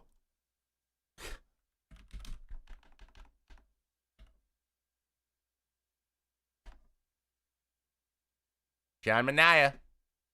Oh my God. Oh my, who's Scott Manaea? What? Pull up the guy I want to see.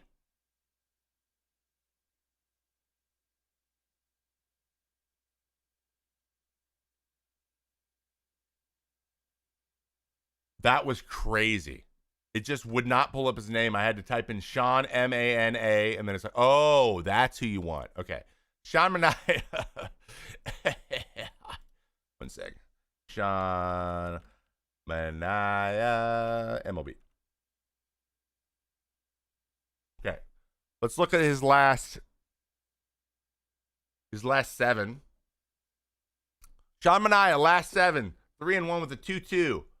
43 innings pitched, 31 hits allowed. That's pretty good. Sub 1 whip. Oh my God, he's looking like an ace right now, boys and girls. He's looking like an ace. On the year, 3-3, 22 games started, 120 innings, 120 strikeouts. That's pretty good, man. That's a pretty good freaking year, dude. So last 7's been very good. Last 15, which is weird. He's right at his season. But one thing that's really impressive is the 96 hits in 120 innings. That's really impressive. And he's striking out more than 1 inning. He got Hefnered, man. So his Savant page is interesting. Because he's pretty, across the board, aside from K's, like, kind of run in the middle of the road, an extension, but his fastball is performing extremely well. He's throwing 39% of the time, which is way more than any other pitch. Okay, let's see what the sinker run value is. Four seam. That's a whole lot of run, boys.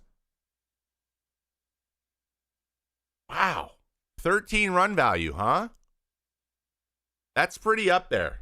That's about as good as it gets. Okay, so here's the crazy thing. When we were talking about this, so this is what's been happening. You guys want to get your mind boggled? Prepare to get your mind boggled. So, 2023 Sean Manaea sinker, -2 run value. 2024 sinker, 13 run value. That is a plus 15 run increase. Okay, and obviously he's throwing it up. This is a 2-seam, guys. It's running. It's not sinking very much. It's running. So he can throw it high in the zone. High sinkers, for some reason, are performing really well. And I think it's because the changeups that are being thrown. See how these are the same pitch? Changeup use has gone up. Changer and splitter use has gone up. I think changeups are up like 3%, and then splitters are up like 5% overall, which is a lot of off-speed pitches. And so sinkers have gotten better. So it's a 15-run swing. Look at this. So Tanner Bybee is the opposite. He's having a good year, but like, look at the difference in his run values. 4-seam fastball, 10 last year. 4-seam fastball this year, -12. So that's a 22-run swing the other way on 4-seams. So the other one, sinkers, have gone up 15 runs. This has gone down 22 runs. You want another example? Miles Michaelis. Fastball run value, 90th percentile walk rate. Run value. Sinker, 10. Last year, -11. This is plus 21 runs in run value in 1 year. What? What? So when you guys mentioned that the sinkers are performing better than 4-seams, you're right. And Sean Manaea is another example. Guys who are throwing sinkers are having more success this year with their sinkers. That is a fact. And that's probably what has led to this change, this strikeout number increasing. Is that sinkers are the way. Sinkers are in the meta, guys. It's kind of like Overwatch and the double shield, the triple shield builds. Bring back his hair. Don't bring back his hair if this is how he's going to be. You know what I mean? And you check out the Pirates' really good rotation. Is Jared Jones back, by the way? Are you talking about Skeens, Jones, Keller?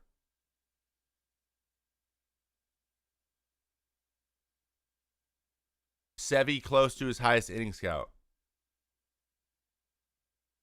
Really? Oh, wow. What are the most innings he's ever thrown?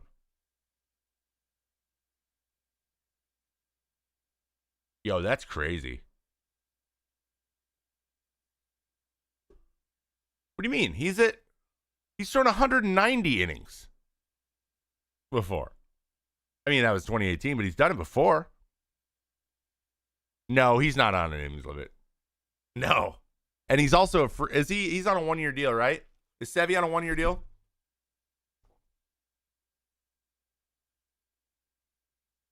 Do you think Waldron could be a consistent knuckleballer? Yeah, all you gotta do is throw strikes, Bummer. If you have a good knuckleball that spins like not at all regularly, which he seems to have, there's no reason you can't keep throwing it forever. He's on a 1-year deal. Yeah, he's pitching. He's gonna pitch. He's gonna pitch till the end of the year.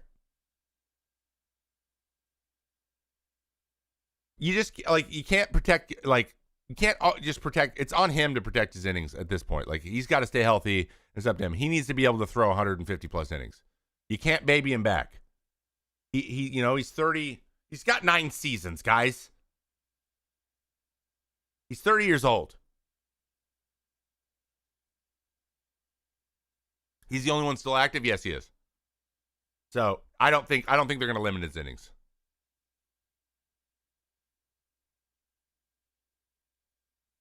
Opinion on Shane Baz. Is Baz back, by the way? He is. So I haven't seen him start. But it doesn't seem like he's been super duper effective yet. I do want to see how stuff's moving, though. You got that ride, though, fam. So this is too much run. This kills ride a little bit. So when your fastball rides a lot, but then also runs a lot, that is something that makes it easier to hit. And he has a hittable fastball, which I have heard people say it's not. It's not. That's a prime example. It's fast, but not hard. What was his injury? It's TJ. Yeah, he's in Tampa. All of them are getting TJ. Do you see the recent MLB post and Cy Young rankings? What do you think of Scooble leading the AL? I think Scooble still leads, even after the outing the other day. Lugo's close behind. I agree with that. But do you want to go over those real quick, the Cy Youngs? Okay. MLB.com. Let's check that out. Southpaws. Okay, let's see. Let's see how we left the Aces reign supreme latest Cy Young poll. All right. So who do they got? 2 Southpaws dominating their respective leagues. Tarek Scooble. Scooble's running for the Triple Crown. He's tied for the American League lead in both ERA, strikeouts, and 12 wins. Ooh, wow. If you want a Triple Crown, that'd be crazy. Corbin Burnes. Oh, yeah, I'd say Burnes is right there, too. So, Burnes is doing really well. Great record. Good ERA. He's on a really good team. He's got a legit chance, too. I think it comes down to innings. I really think this is going to come down to innings. But yeah, I think Scooble, he's been leading it. If he keeps doing what he's doing, then it's his. And the only way someone would have to beat him is by like decimating his innings by like a lot. He's got to throw like 30 more innings than him. Seth Lugo's throwing a lot of innings. Same thing with Kirby. Mariners have more than one starter in the Cy Young. Kirby's one who's slight edge on the poll. The 26-year-old right-hander who finished 8th in AL Cy Young last season has a 2 and 11 starts since the start of June. And it's Scooble. Oh, hell yeah. I got to go. I'm going to this game on Wednesday, too. I got to watch Scooble versus Kirby. That's going to be awesome, man. And then Gilbert. He struggled his last outing out, but he's crushing innings. Honestly, I would put Logan Gilbert above Kirby at the moment, but he's got a 305 after the blow-up.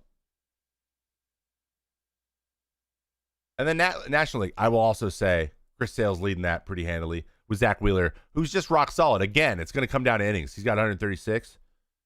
So I think Sale is more dominant. And if he throws more innings, if they throw the same amount of innings, he beats out Wheeler. Cease, though, could come out of nowhere.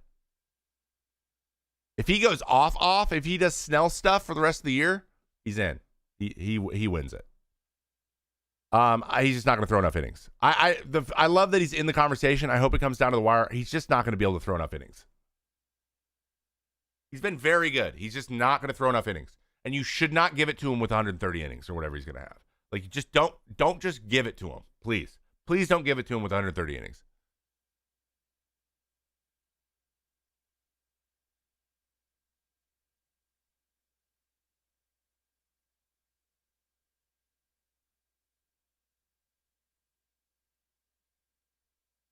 And then Hunter Green, he's been really good lately.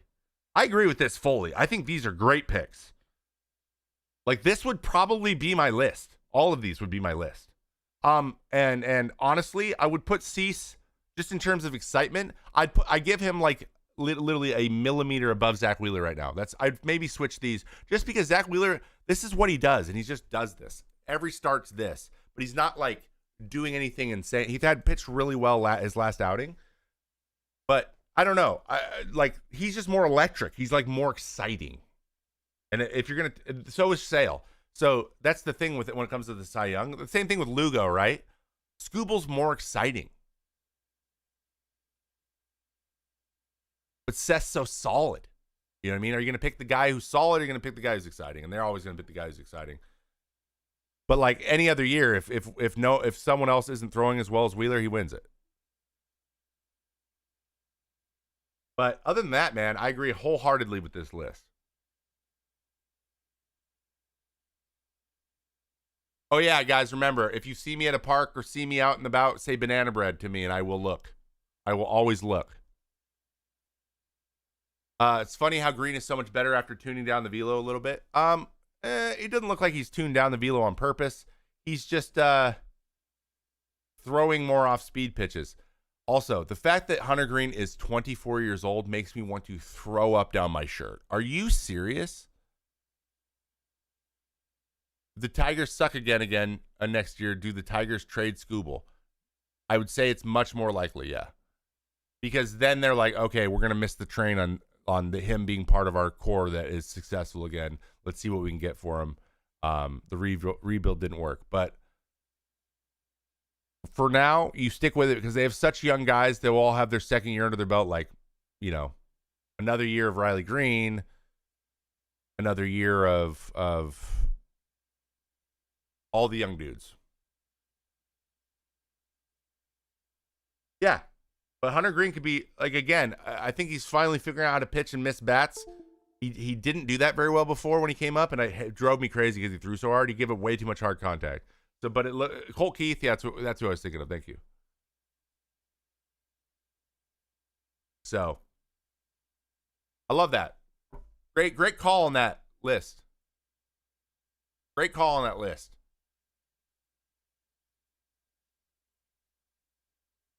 Bum. It's this stupid keyboard. Guys, I need to, so I don't use this PC setup for anything but this right now. And I need to update some stuff. Do you think Fitzgerald is a legit, or is it just a hot streak? It's entirely possible. I mean, legit at this level? No. Like,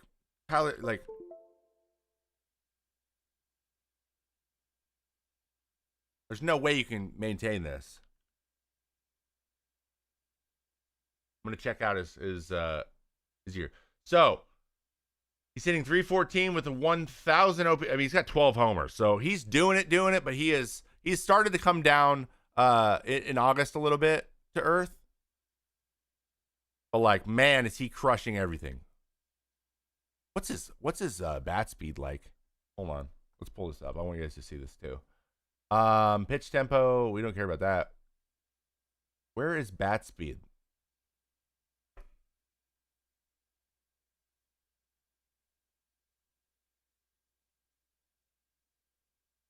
Huh. Hit the ball harder, better launch angle, way more barrels. Up at the top. Is it at the top, really? I haven't looked up bat speed yet.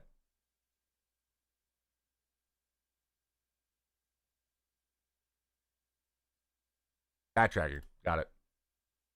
All right. No, he's about average in bat speed. He's a little bit below average. Huh. Kind of a long swing. Not. He's about average. He's about average both. We don't really know. 99% on sprint speed. Didn't know he ran like that. Okay, this guy's freaking good, huh? So that's the thing. He's hit 14 home runs. He's hit 14 home runs and 51 hits, which is a crazy rate. He might be the real deal. We might have another Royce Lewis on our hands. He's smashing the ball. Now again, small sample size, but they might have a guy here. This might be a dude. This might be a dude. Like this is the real deal right here. This is a real deal. Hey, so interesting thing about bat speed, guys. This is A swing right here. So his A swing's about 72, but his B swing's about 69. So this might be a protection swing. I'm when he's behind and when he's ahead. You'll notice these little humps for different types of swings. Someone with one that's really, really interesting. I believe Arias's is weird. Look, that's so funny. 100 percentile and squared up. Yeah. Whoa. He has one. This is like his emergency swing. He's got like 3 different points. He's got one of the slowest swings in the league. Thoughts on Junior Caminero? I am not familiar with Junior Caminero right now. By the way, Jackson Holiday, surprise, he's good. No way. Ohapi? Yeah, I'm a big fan of Ohapi. I think he's really, really good. Do you think it's too late for the Rangers? Too late for the Rangers to what? Come back?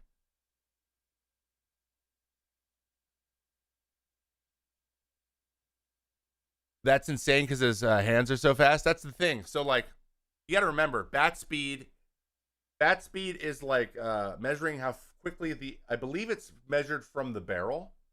So, like, they try to take the center of the barrel and they create a point and they get that speed. So he throws his hands, but he doesn't necessarily, like, create a lot of torque here.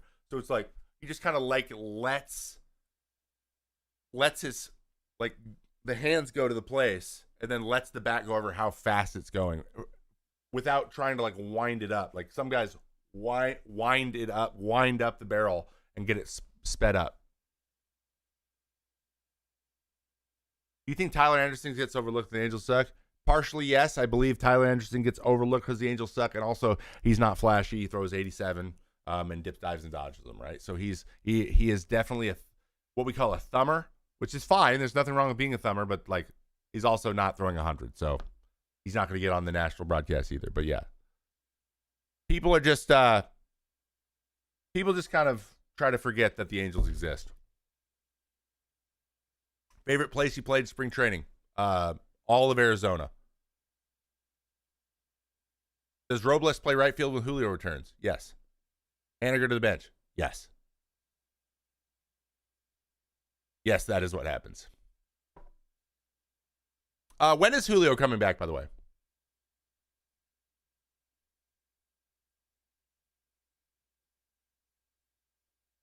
Yeah, I didn't sell at the deadline and had dropped 2 series already the other day. Yeah, I still, this for a very long, for a whole season, one thing that hasn't baffled me, actually. I know I understand it.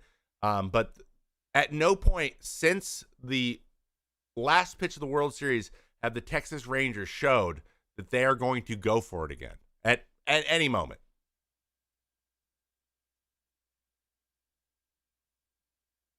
They've just, like, we won one. We're going out there with what we have. We spent a good amount of money. We have guys under contract. And let's see if we can do it again. That's how they operated. They weren't going to go buy. They're not going to be a perennial dynasty team. That's not how Chris Young runs his stuff, man. He worked for the commissioner's office for a bunch of years. Like, it's going to be yeah, it's just not, that's not going to happen.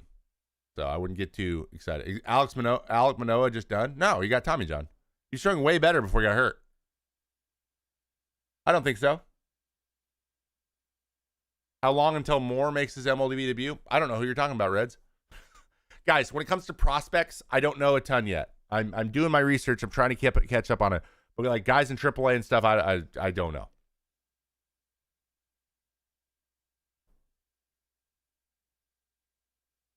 Just checked again. Apparently, there's no timeline, but Rick Riss says sometime next week. Is he on a rehab appearance?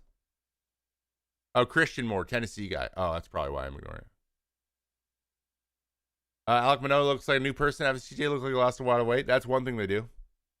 Christian Moore for Angels first round pick. Oh, you mean this year? Yeah, he'll be in the big leagues. Why not? They brought Shanuel up fast as hell. They brought Neto up fast as hell. Like, bring him up. What else? What can you go? Guys blow through the system, especially college guys.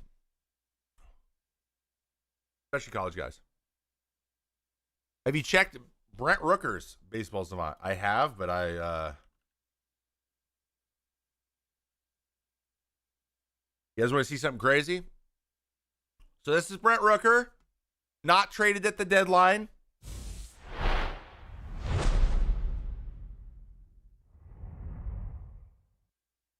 Zoo, thank you so much. Carson, thank you so much. Mac, thank you so much. Thank you, guys. Season and streak record are possible. That's so funny. Brent Rooker. So this is Brent Rooker. This is his Savant page. Not traded at the deadline. Why?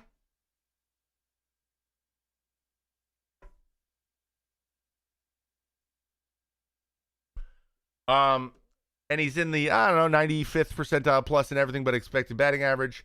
He's even running the bases well, guys. Is he fielding? Who cares? He's a DH. And he's even above average in speed. Look at him. 28 home runs, 288 with a 950 OPS. He would have been the premier bat on the market had he been traded. I don't know why he wasn't. They just don't want to trade him. I get it, though. He is their best hitter. His expected slugging is 621. So he is striking out a lot. He does strike out a lot. He has improved it by 2%. He strikes out 2.7% less, and he's hard hit 3% more. So this is big improvement. But my God, look at his sinker stats. Now, he's hammering sliders as well, but 455, 818 slugging, 10% whiff on sinkers. His X slug is 862.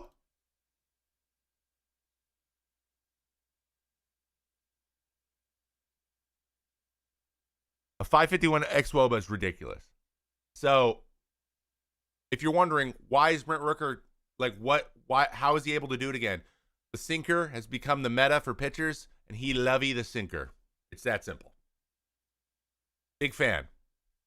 Man, it would have been awesome to see him go somewhere and just light it up. That would have been awesome. All right, see you, Sunset. Have a good one. Yeah, people needed him. I don't know why he didn't go anywhere, but look at this. Look at this right here. This is crazy. He's so good. Yeah, he cooks people on Twitter too. He'll learn to not do that. By the way, Twitter is, guys, I'm out. I'm out. I need to be able to delete the For You. I've never seen more. It's like 4chan. I was like, dude, what is this, Tumblr? What is this stuff? People getting riled up about everything. Just know. I want everyone. I had a little bit of issue with this yesterday. Maybe I'm gonna do this a little bit, guys. Please don't forget that social media is not real. It is not real. Number of my friends that were really, really upset about Trump in on the Aiden Ross stream. I'm like, guys, Aiden will do anything for views. He'll do anything. It's not. He doesn't care. Stop worrying about lies and stuff. They don't care if there's a lie or not anymore. It's not the way.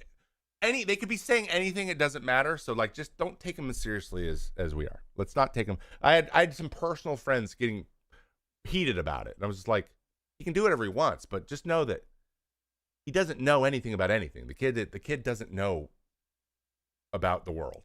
So he's just doing it for the attention. Both of them are. This is all this. It's just people wanting attention. Think about it that way, and it makes it a lot less scary. So don't be so worried about it. It's not real. Twitter's not a real place. It's not a serious place. We're all people. We all want to be happy, and we all want the same things. Just remember that. Human beings, we all want the same stuff. We all just want to we just want to feel safe and taken care of and supported. That's all anyone wants. So if you meet someone that you disagree with, give them that. Give them the, hey, man, I care about you and your happiness, and I just want to help you be happy. That's all I want. I want to help. So anyway, I've been struggling with a little bit. It's really bothering me. but that's the incentive. I'm a media person now. I know, like, look what I'm doing now, right? I'm going to take some of this stuff and put it on TikTok, guys. And it could be easily taken out of context. Now I talk about baseball, so it's not that big of a deal. But what if I didn't? What would my incentive be to get people like, oh, what's that mean? And like to click and look in and like see the controversy. Really high. The incentive would be really high. So I don't blame people for, like, it's insidious in that it's been designed that way. But like, it's also like, if you just know, you're like, oh, this is just being fed to me because it's like trying to drum up engagement, but the engagement's not a real thing. It's not people with pitchforks for real. They're just at home acting like they're mad, and then they put their phone down and go on with their day. That's the vast majority of every single interaction. So anyway, okay. Have you ever collected any of your baseball cards? I have a bunch of them. Can you please explain the expertise behind trading MLB talent for prospects? Isn't that high risk? I don't quite get it. Like Sale for Grissom? Yeah, but at that point, Red Sox lost that bad, right? Yeah, but like at that point, what we knew about Von Grissom and what we knew about Chris Sale. Here's what I think, Swaggy. I think this is a common case of hindsight is 2020. Right? Hindsight's 2020. Yeah, now we know it's a bad trade. At the time, Von Grissom was playing really well, and Chris Sale kept being hurt and looked like he was on his way on the backside of the hill. Right? He did. He looked like he was diminishing. He might be towards the end here, and he was owed a bunch of money this year, so it was a little bit of a dump there. And they really needed a everyday second baseman to improve the defense. They took a shot. They thought they had something. Hasn't quite coalesced. He's been hurt, so we don't really know yet. And Sale got to change the scenery. He's closer to home, and he's bounced back. And sometimes clean slate's enough to do that. So a lot of those things are not predictable. You cannot predict those no matter what you know. But as of right now, yeah, they lost it. But like, that's why you do it. You try to predict when people are declining and see if you can get someone on the up and up in exchange. It doesn't always work out.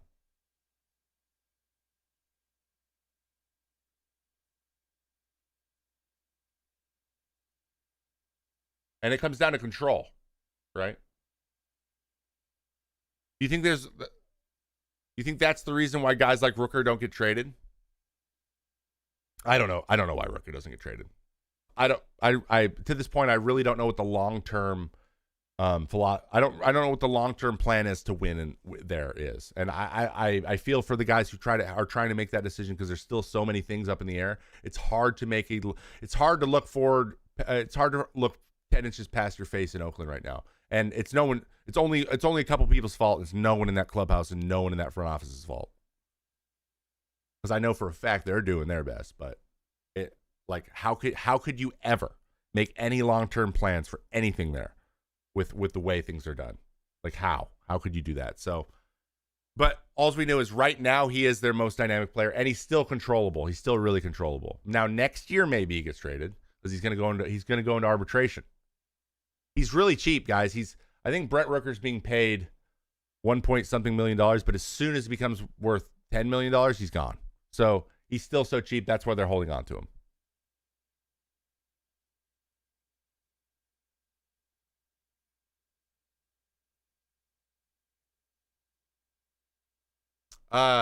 Okay. How often have you heard of someone getting traded to a spot that being a big catalyst to them signing there?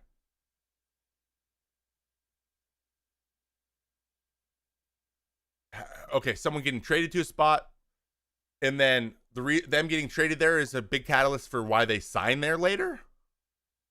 I'm confused. I'm confused on what that question is.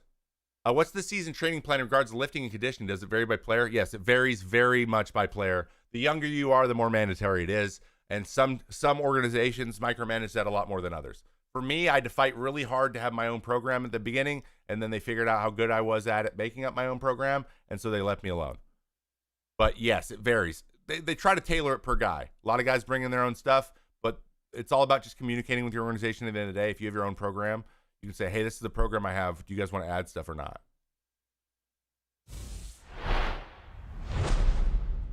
Maybe I'm a little ignorant, but whose fault is it in Oakland? It's the owners. It's the owner, it's the owner not giving them the resources they need, cutting their payroll, raising tickets, not knowing where they're going to be, constantly want to change the team, constantly want to change things constantly. Basically, every single person that works there doesn't know if they're going to have a job year to year. So like when it comes down to that kind of stuff, it's really hard to make decisions. A little in flux.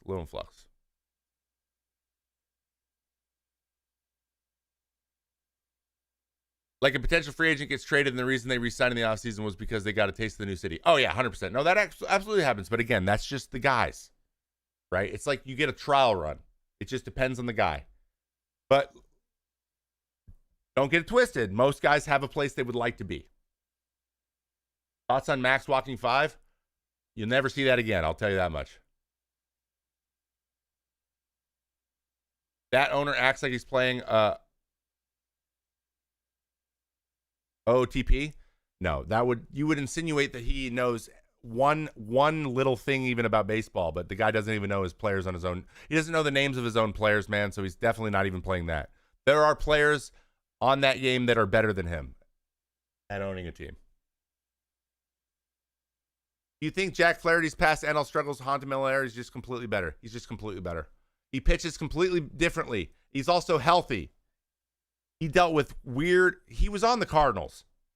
Like, I'll be honest.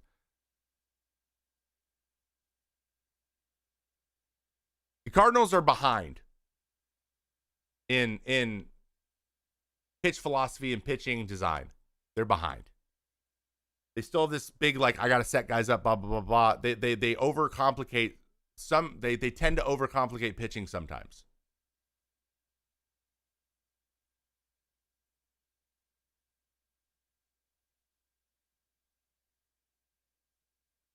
And I think that's a little bit what happened to Jack Flaherty. And I've heard that before. All right, see you, Twinkies fan. It's just their flaw. It's like the types of thing they're looking to do. Like for example, the Pirates were obsessed with sinkers forever, and they took forever to get off of it. They had Garrett Cole throwing a sinker. They had like all these guys just throwing sinkers and throwing to contact. You don't have to throw to contact. You don't have to throw for only like the concept of pitching to contact versus swing and miss as if they're mutually exclusive. They're not. You can throw to swing and miss, where then plan B is then soft contact. Like it goes, they either miss it, they hit it softly, or they hit it hard. Like it's not just they either miss it or they hit it hard, and those are the only two options if you're going for swing and miss. Like but I do know this for certain. If you just only go for soft contact, the chances you can get the swing and miss are lower. Like for example, the other night, Michaelis, second and third, no outs, fifth inning. I was trying to get it, and it's happened so fast. I'm like, right now, this is when you need to get a strikeout. You need to get an out before anyone scores. You got to figure out a way to keep those two guys on base because the game is tied. What do? First pitch, sinker, liner into center, sac fly. And I'm like, see, he doesn't have the ability to get a strikeout when he needs it. He doesn't go for strikeouts. He goes for contact all of the time. And you have to be able to go for a strikeout sometimes. But if you never have that even in your head, you're never going to be able to do it in a game, and you're going to give up unnecessary runs like that one. What's with Gilbert's last few outings? Just a little erratic, man. Threw a lot of pitches in the heart of the plate. That's all it is.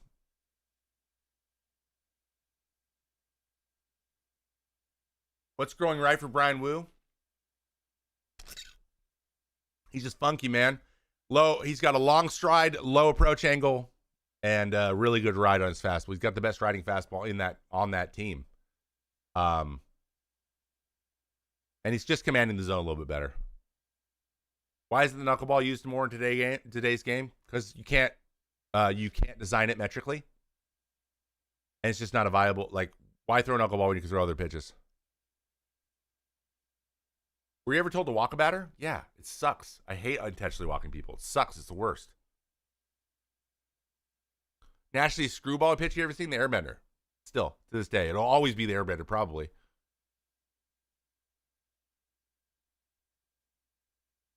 The fact that the Pirates had Morton, Cole, Glass, now Taillon rostered at one point. And you know what's funny? Cole, Morton, and Taillon all threw predominantly sinkers at that time. And now they all throw four seams, and they're way better. Glass couldn't throw a sinker. It's so funny. Glass threw four seams and really struggled with the Pirates. Went to the Rays, figured out a little bit better of his stuff, and now he throws a sinker. Should the Cardinals be worried about Feddy's first start. I mean, I don't know why. Being worried about him, what does that mean? Are they going to move him out of the starting rotation? There's no reason to worry. Why would you worry? That is what you're getting. You're getting, I mean, not that performance, but that type of stuff. That might happen. You throw with arm pain, soreness, or discomfort? Yeah, every single day, soreness and discomfort. Relief pitchers were anywhere from 60 to 85% any given day.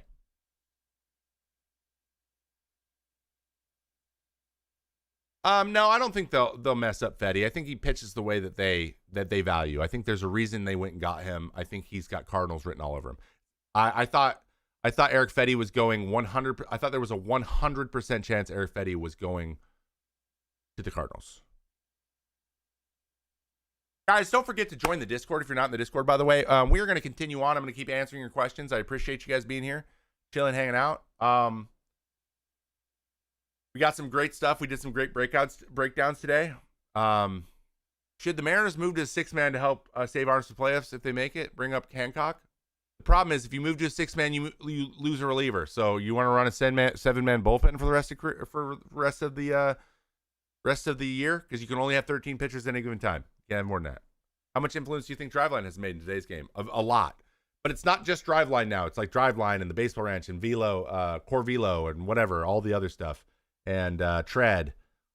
Like, I go and watch I see the Tread videos of the kids just throwing as hard as they can, right?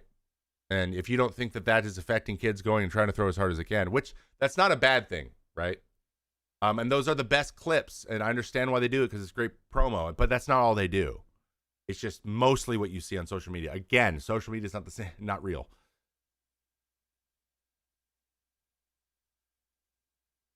You wish there's a time machine to tell DeGrom about what?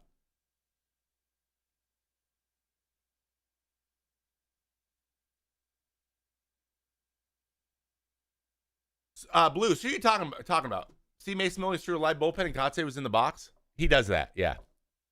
Kotz does that. He stood in for a bullpen of mine, too. I like Kotze. And he's willing to do that. Read The Arm by Jeff Passan. I've read The Arm by Jeff Passan. I've read it. So here's the thing. I love this so much. I love. I get that a lot. People are like, hey, can you read that book, The Arm? I'm like, guys. When Jeff Passan researches books like that, I'm the type of person he talks to research it, so I know, I know a lot of those things. Like, I'm in the world that he is getting into to tell that story. So yes, I've read it. It's almost like you have to read it. For those small percentage of baseball players that actually do read books regularly, yes, I've read it. It's funny. It's great stuff, but it's not bleak per se. Because guys are willing to get hurt for this stuff. Like we're obsessed with like health as like an indicator of everyone has to be healthy, but like injuries have always been a problem. But I feel like we're getting more pitching now. I think it's part of an adjustment. Hey, we got one bit. I'll let on my son's first day of college. I'll let him know that you made that happen. Thank you so much. Let's get some claps in the chat. Cards pitching has been better than expected. I assume they would average giving up 7 a game. They're not that bad. They're quality pitchers, but they don't have anyone who can take over a game.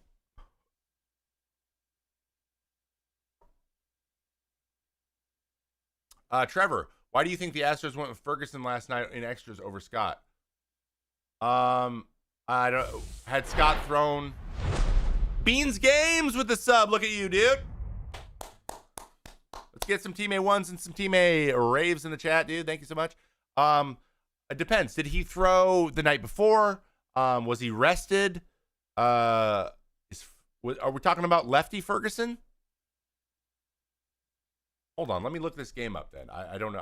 I didn't watch the game because, guys, I was delayed at the airport for 4 hours. I tried to watch as much baseball as I could, but I was on the plane, and then the game, like, none of the feeds would come through. So, sorry. Scores. Jesus Christ, man. Checking the scores right now. Pull this up. Monday, August 5th. So we said, what did we say? The Astros?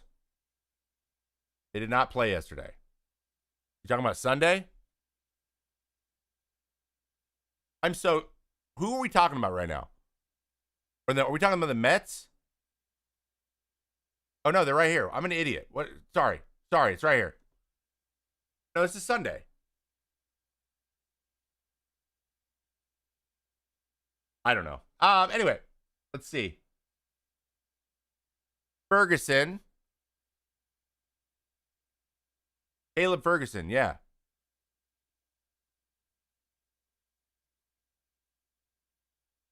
Yeah, he's a lefty. It was the lefty-lefty matchup. That's all it is. Lefty-lefty matchup.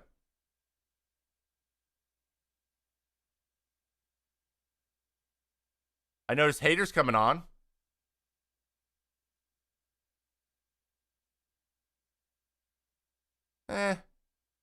Still walk it. Wow, he's walked. Oh no, he's walked 5 in his last 7 games and 8 in his last 30. So he's had a few more walks than recently. He's given up kind of a lot of homers this year, huh? 9 home runs. That's a lot. Oh my God. That's crazy. That's a ton, dude. That's a lot. That's a lot of homers.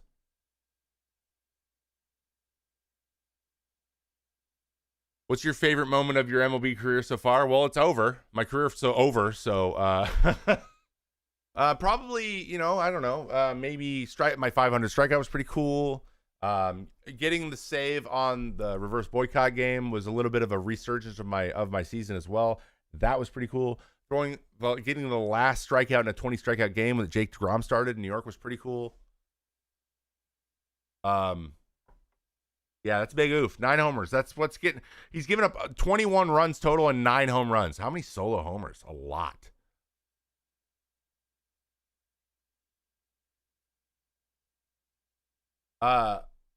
Thoughts on Reynaldo Lopez's return to starting and severity of his IL stint? I think that a 10-day IL stint is not something you should be worried about. It feels to me like it was just skip a start situation and they wanted to get another pitcher in his stake. He's probably just a little sore. It's probably to protect him a little bit. He's probably fine. I would not be worried about him.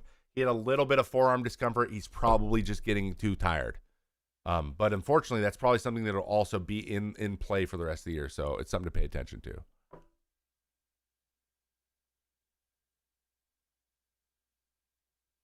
Looking back, do you wish you would have started with another franchise like the Rays to learn your repertoire as a rookie? No, because the Rays didn't really know about that stuff in 2014. The Rays didn't really get up on it until about 16, right? And then what happened was the guy who was one of the godfather or the first people to put it in play then went to the Twins. So no, actually, I'm happy with where I was. I just got hurt at poor times too, so I couldn't really put it in. Like, I had a back issue in 16, missed all 17 with Tommy John. So, like, I wouldn't have been able to do the stuff anyways. So, my timing was going to be my timing no matter what. I got really lucky that I was with the Twins and I got the opportunity to go back to big leagues. Because if I had been with the Rays, I might never even got given a chance. Thoughts on David Festa? He's looking pretty good, man. Might have a guy there. How the F are the Braves so good at avoiding Boris? You mean convincing their players to take less money than they probably should have? I think that's what you mean. Man, I'll be honest. I think if there's one thing that the commissioner's office and the ownership group and the league is super excited, it's about how well they have created this Scott Boras narrative and made everyone hate him. They've done a really good job of that. Really good job. As if he's the problem. Is he a problem? Isolated? Yeah. He needs to get with the program as well. However, it's not just Scott Boras greed. What mobility do you focus on to throw harder or more accurate? You should go check out my video on how I learned to throw 100, but it was hips. It was hips.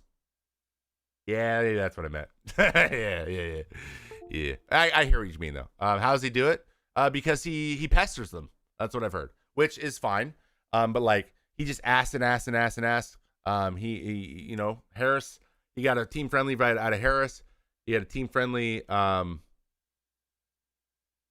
He got Ozzie and Acuna big time. We know about that. But, like, Riley held out for a year and got big money.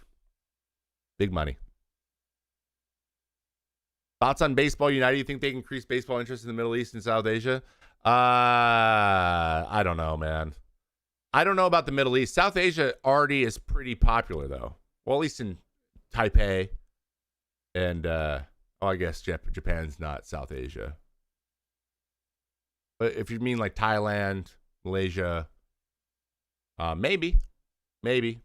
But, guys, it's just another live situation, right? Like, they're not. The people who run that are not baseball people. They are people who have lots of money. Boris is greedy. It's not even about greed, man. He represents an employee. Yes, you can make the case that he is, but like at the end of the day, the employee will never have as much power as the employer, ever. And so guys like Scott being annoying to them is important. Now, does he over ask and does he hurt guys at times? Yeah. And the market is changing. He's going to have to get used to that. Because we agreed to some kind of dumb shit in the CBA that is going to give them power to adjust market forces quickly, and there will be nothing we can do about it. But in true player fashion, we all thought about 1 inch in front of our face and worried about our salary that season, and no one thought about what it would mean moving forward. So we're in a place now where it's been a swing, at least in terms of power in negotiation. Negotiation power has swung pretty heavily towards the owners. So there's going to have to be some big fighting. You ever thought of being a rep on the Players Union? I was a rep, yeah. Take a look at Mason Wynn. We have a breakdown of Mason Wynn from a couple weeks ago, Jack, if you want to check it out. It is on Shorts on YouTube. What's the worst thing about the current CBA? The 50-day rule, the Rules Committee, the 7-4 Rules Committee, stupid. The obsession with raising the minimum wage. So we got the minimum wage way up, which is great. Went up $200,000, but free agency didn't get touched. Competitive balance didn't get touched. We wanted $250 million for the player pool. They gave us $50 for the arbitration incentives. And how it's fashioned right now is free agency is still the number one way for the players make the majority of their money. And the big worst thing we did was we gave them 2 extra playoff teams.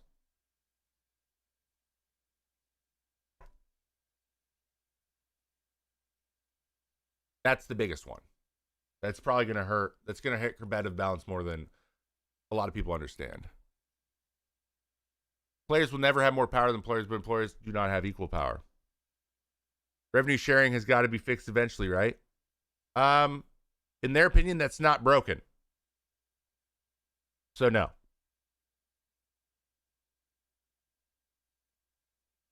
Most players don't even get to free agency to reap that benefit. Yeah. Exactly.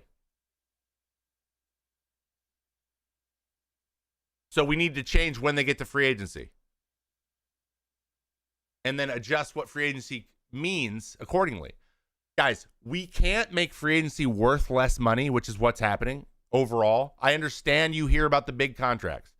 I'm talking about it's just heavily concentrated at the top. And classically with owners, what do? What is the one move they know about? Hey, guys, if we just put huge numbers out there at the top, then we can say the narrative that we're spending lots of money, even though those totals are lower. They're just concentrating it at the higher levels. But again, That's not good for our market either. It's manipulation. They've done a good job. They've done a really good job. Anyway. Should Dave Steve be in the Hall of Fame? Yes. Will there be a strike at next negotiation? That depends on if the players have the big enough balls, but I doubt it. I doubt it. It's the length of control that needs to be addressed if free agency is going to change intrinsically. That's when things are going to get hot.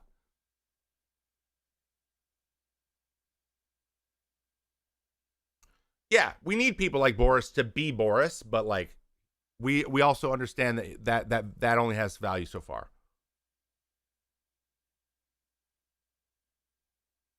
What was the tone of players when that one bigwig admitted to player control on a Zoom? Most didn't understand it. Yeah, it was more like Twitter. It was like, oh, I'm so mad. Free agency's after 6 years of service. Top guys need to be capped. No. It's not about being capped. Caps are not the thing either. Guys, you don't have to put limits. When you put limits on things, precedents get set. It's not about caps. You have to do de facto caps. You got to do things like, you have to incentivize, not, you can't say you can only spend this much money because then you give them loopholes. You give them excuses to not spend, which they will do. And they will finagle it and fudge the numbers and tell narratives to make you feel like they can't pay it. But in reality, they just want to save money because that's what they do. They're very good at that. So if you put caps on things, that's going to be used as a bludgeon. What you need to do is incentivize players to take good deals, but not too crazy good. And for the rest of the guys, you have to incentivize it. That we operate on incentives, not rules. We operate on incentives, not rules. The best systems operate on incentives, not rules.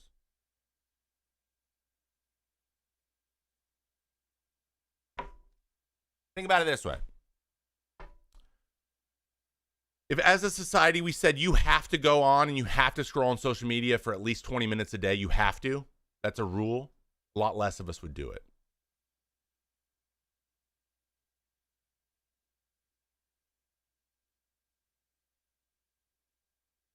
Hopefully that metaphor hits. Thoughts on the Yankees? They suck. No, the Yankees look pretty good. I think Jazz was a huge pickup for him. I just want him to keep playing really well because I don't want to see the hellhole that it's going to become if he starts to struggle with like all of his swag and stuff. I don't want to have that conversation at all if they start struggling again. I really don't want it. Nolan Ryan was better than Altuve at second base. Who's the longest bomb you ever seen IRL, pitching or whether pitching or not? Ooh, it could be it's probably Nelson Cruz. I think he hit a homer off of Duffy. Nelson Cruz hit a homer off Duffy that went into like halfway up the third deck and target field. Was like, I mean, I've seen Pete hit some absolute mammo bombs too. Thoughts on Boston? They're playing better. Who's the smartest MLB player you ever met? I meet him every morning in the mirror. Okay, that was just so stupid. Smartest? Craig Breslow's up there. I would say Craig Breslow. Adam Ottavino's pretty brilliant.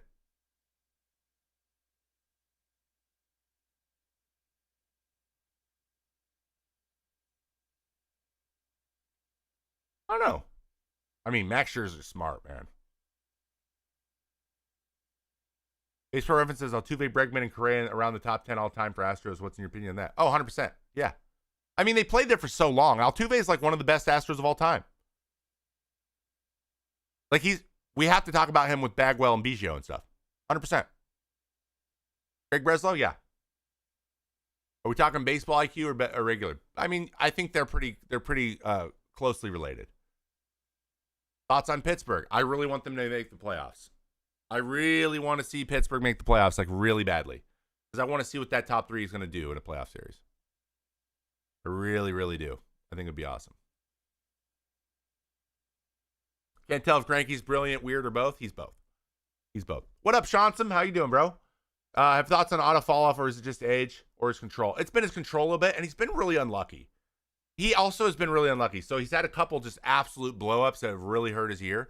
But he'll tell you he's yanking. He's like, it's like mid count stuff. He's missing with pitches he hasn't been missing with. So it's like he's not missing a lot more. It's just there's been 3 or 4 outings where he was just like 1-1. He'd go 2-1 when he would usually go 1-2. That's like the big difference. And it's hard to pick and choose which ones those are. But as a reliever, dude, you give up 3 runs or 4 runs in a couple outings, it ruins your ear.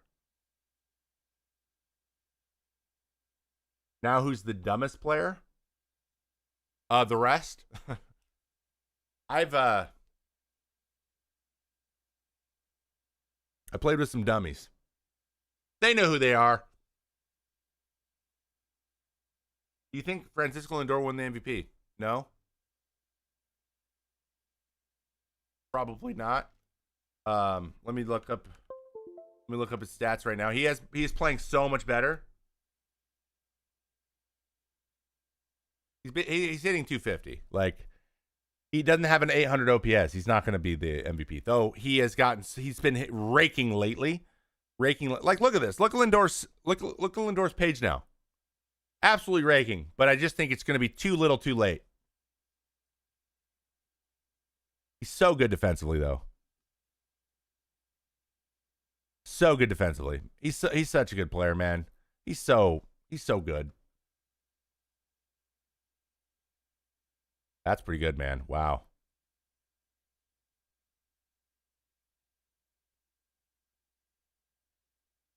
Thoughts on Andrew Bailey work with the Red Sox staff limiting four-seam use? I think that's a function of their staff not having good four seams. They don't have anyone on the team except for Pavetta with good four seams. I think that the fastball usage will go back up, but also I think he also sees the sinker meta changing. And he's a part of the reason why it's changed too. So I think that's awesome. It's about don't throw your bad pitch very often, which is kind of the opposite of the Cardinals, right? They love it. They love you setting up your good pitches with your bad pitches when you can just throw your good pitches and get outs. So, do I think it was a mistake by the A's not to move Rooker? Yes, I do. How do you think the AL East is going to finish? I think it's going to end up finishing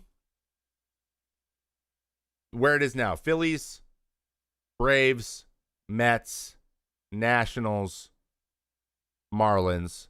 I think the Mets and the Braves sneak in. I think they get 3 teams. Who would be top 3 for NL MVP? Harper, Ohtani. Harper, Ohtani. If Yelich didn't get hurt, I would have thrown him in there. AL East is Yankees division. I think the Orioles win the division by 1 game. MVP sleepers. Okay, in the AL, Bobby Witt. Bobby Witt is my sleeper. Not even sleeper. I think he should be being talked about more because of the shit he's doing. It's crazy.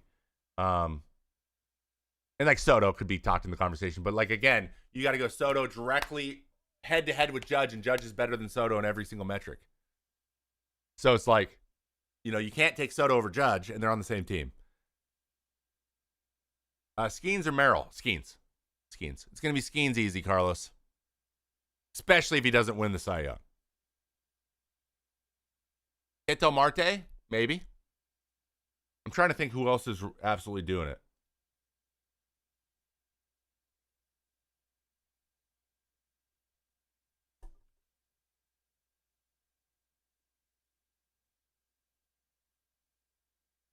Ketel Marte. 930 OPS. Ooh, 28 homers, hitting 300. Dude, Marte might be in there, and he's a shortstop. He's a second baseman.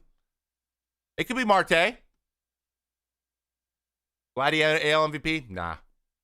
He's doing well, but he's not doing that well. Not good enough. Look at Vlad. He's been great. 316, 925, 22 home runs. This is a very good year. Last year, he'd be in there. But unfortunately, 322 with 41. With a look at this, dude. Look at these numbers. What the dude? Come on, Aaron, relax, bro. An 1157 OP. He's got an over 1,000 OPS for his career.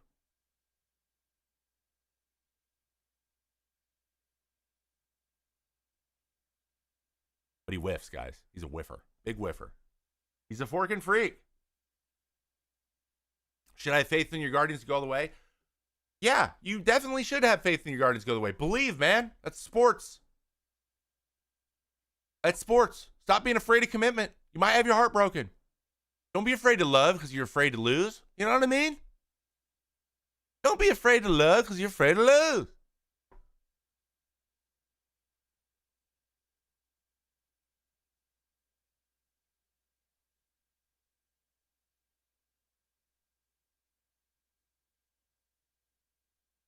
.343 with 29, but he's got 25 bags, bro. Oh my God. And he's the fastest dude in the league, and he's got the best range.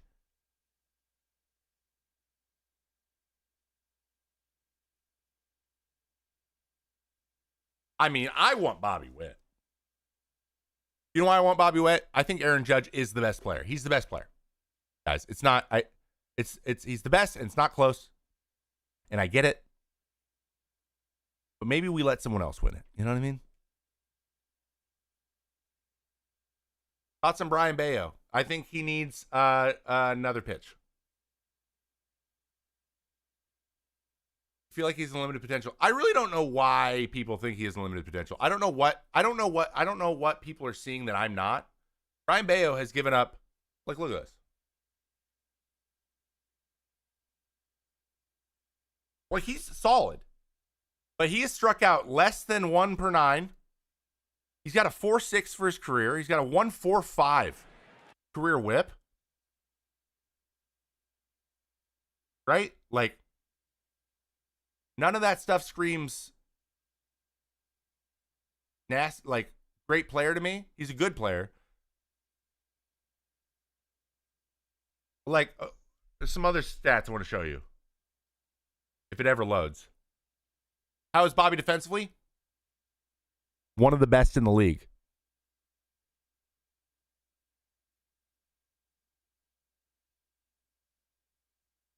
Fielding run value, 99 percentile. He's 100th in range. He's 99th percentile in defense. He's 99th in all three. And yes, you can value a shortstop higher than a center fielder. Those are the two highest defensive positions. Shortstops are more important in a lot of ways.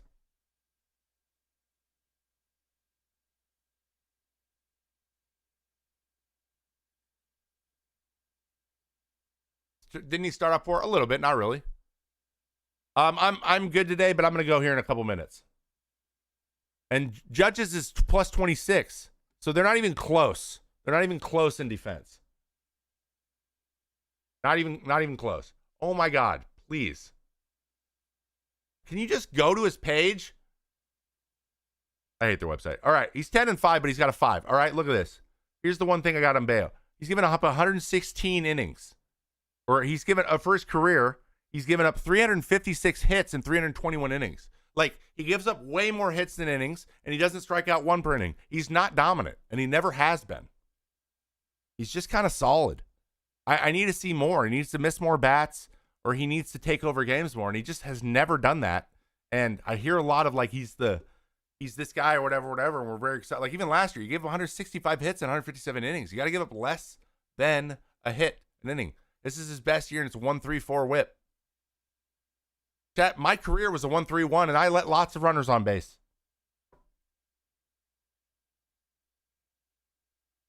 So, yeah, I don't understand the conversation. You know, I think he needs add a cutter or something. He needs a cutter. Can you tell the difference between prospects who will succeed in the majors and prospects who won't be as effective just with the eye test? There's a couple things. You'll know what tools they have now that will translate, but you can't Guys are you develop. You develop when you're in the big leagues. I was a different person at 24, at 34 than I was at 24. I was just a different. I threw one. The only pitch I still had that was the same when I got called up was my four-seam fastball. That was the only pitch that stayed the same. So, Joe, just so you know, he's been the prize. The Red Sox fans are very excited. He's young. He throws 97, throws really hard. He's got, to the eye test, got great stuff, but metrically, he's not that great. Yeah, so Pedro Martinez compared Bayo to himself in an interview a couple years ago. That's probably where it comes from. And they throw similarly, but that's where it ends. Slurve or slider? Depends on, you mean what he needs to learn? Slurve's just a slow slider. How much do you tweak your grips year over year, even within the season? In 2022, I changed my changeup and my slider. Last year, I added a sweeper, changed my slider again, and adjusted the changeup a little bit. So I tweaked all of my pitches every year. Eye test doesn't mean anything more. Yes, it does. I can tell a little bit based on eye test. So, like if it's a hitter comes up and he's hitting, and you watch him work ABs, not chase out of the zone. These are all things that will translate. If a guy is in AAA, swings out of his ass, leads the league in strikeouts, but also hits 45 home. That's the thing with Ellie De La Cruz, right? Like, I don't know if he's going to figure out the strikeout problem. I don't know if he's going to, because he hasn't shown that he can yet. So that's why I'm still a little bit like, yeah, he's dynamic, but is he superstar material? No, because the guys that strike out that much are going to be really slumpy. They're going to get into slumps. They're going to really struggle getting into slumps. Julio Rodriguez also struggles with that at times. But Jackson Holliday, all the way through the minors, walks more than he strikes out. That tells me that once he gets comfortable with the big leagues, there's no reason he wouldn't be able to still continue doing that. That's the difference between those guys.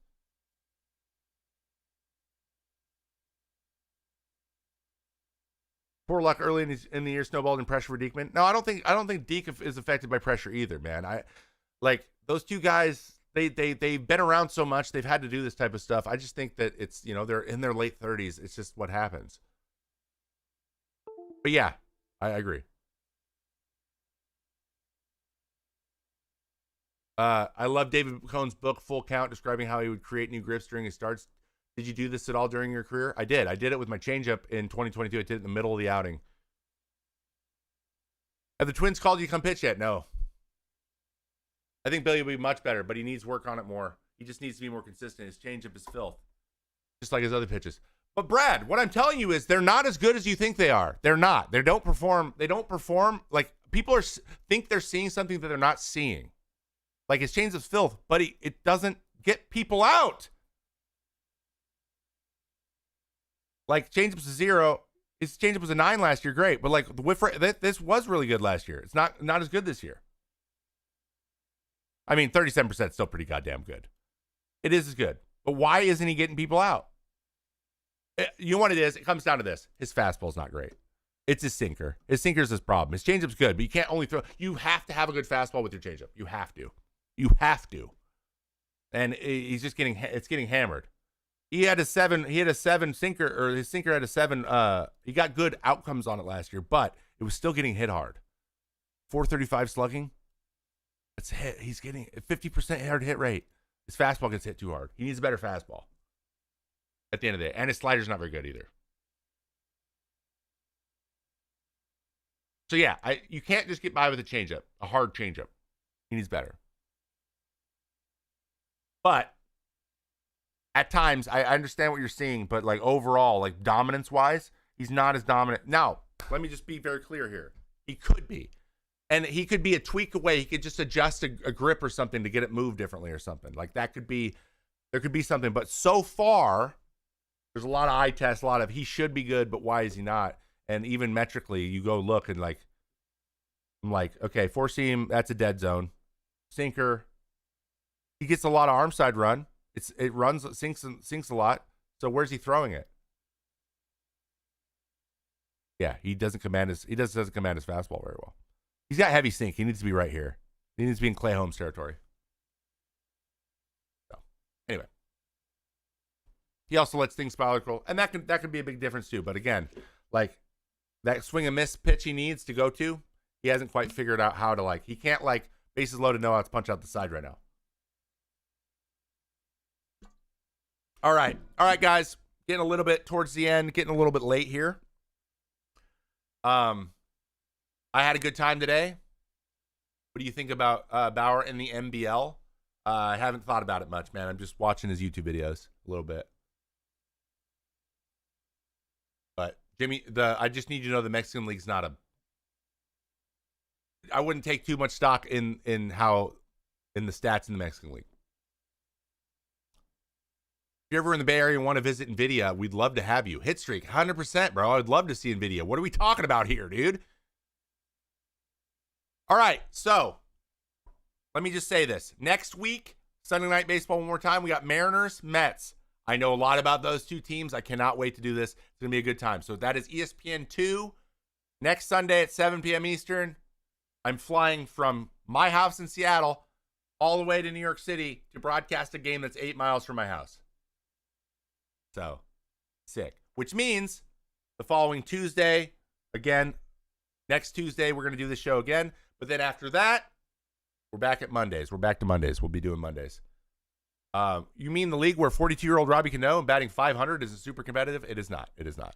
I am trying to inquire about what game watch parties look like on my channel. Whether or not I could get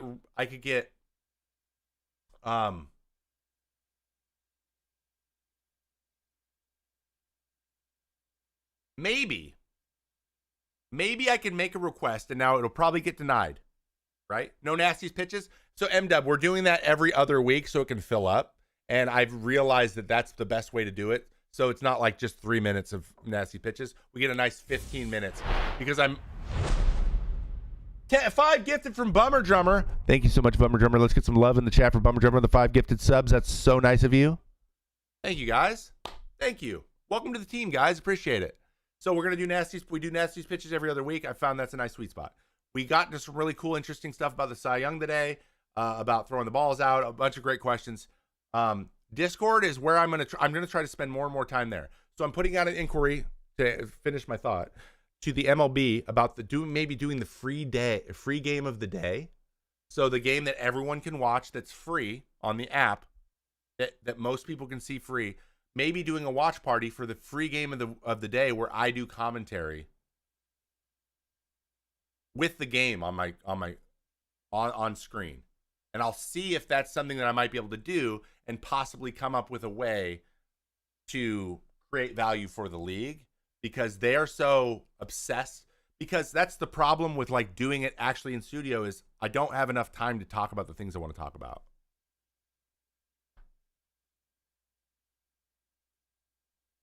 Sorry about the ads, guys. I have it turned on minimum. Like it's on the lowest setting and they're pushing me to do it. All right. So I'm going to inquire. They're probably going to say no, but if I can do something.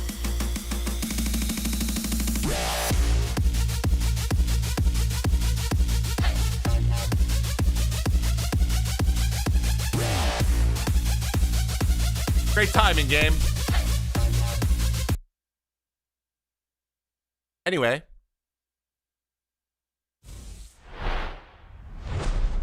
Hit the exit with 5 gifted. What's happening right now? Guys, thank you so much. That was so nice of you. Don, Haz, Manny, DJ, Salty. Wow. Hit the exit and Bummer Drummer coming in with 10 gifted out of nowhere right at the end. Appreciate you. Just say the Manning Cast buzzword. Yes, exactly. That's what I want to do.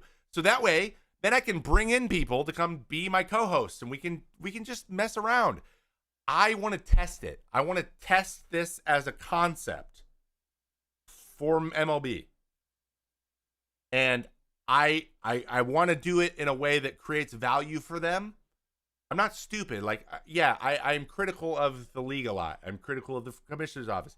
I think that sometimes it's unwarranted. Sometimes a little too mean. I understand that. But at the end of the day, I just want it to be enjoyable in different ways. I want to explore new opportunities. I want to create. I want something that you guys enjoy. Isn't that the point? So if something like this works, then maybe they can do something with it, right? They don't need me, but I'll test it. So I think that would be a blast. I think it would be fun. I think it would be fun. All right. Remember, guys, focusfuel.com, thefocusfuel.com. These are a lot of my good friends own this company. They put it together. They're caffeine gummies. They are delicious. They taste like candy. It's 50 milligrams in each piece. You take 2 pieces, 100 milligrams to the face. You can take it on planes. It's not a salty, it's not like a sugary drink. It doesn't get stuck on your teeth. There's no crash. It's awesome. I love this stuff. I love these things. They're great. 10% off your order with code baseball. Thank you so much. You don't have to buy it, guys, but I would appreciate it if you did. All right. Don't rush the field, fans. It's really annoying. It's annoying because you're stopping the game. We don't want to be out there as long as we have to be.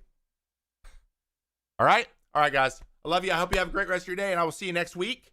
And I'll see you next week. And also, go watch my YouTube channel. Go sub to it. If you are there, please, everyone like this stream, please, so people find it. New video going to come out this week. Was going to break down this video. And I'm also, a lot of you guys love that Major League video. I loved making it. And currently, I am working on a new one. Bull Durham. It'll give me it's going to take me a bit to do it because that video took a long time to do. But because I have a couple other videos. But as soon as this Sunday Night Baseball thing is over, when I'm done traveling and I get to be home more like of those videos will be made. And this will probably become bigger when I have more time. All right.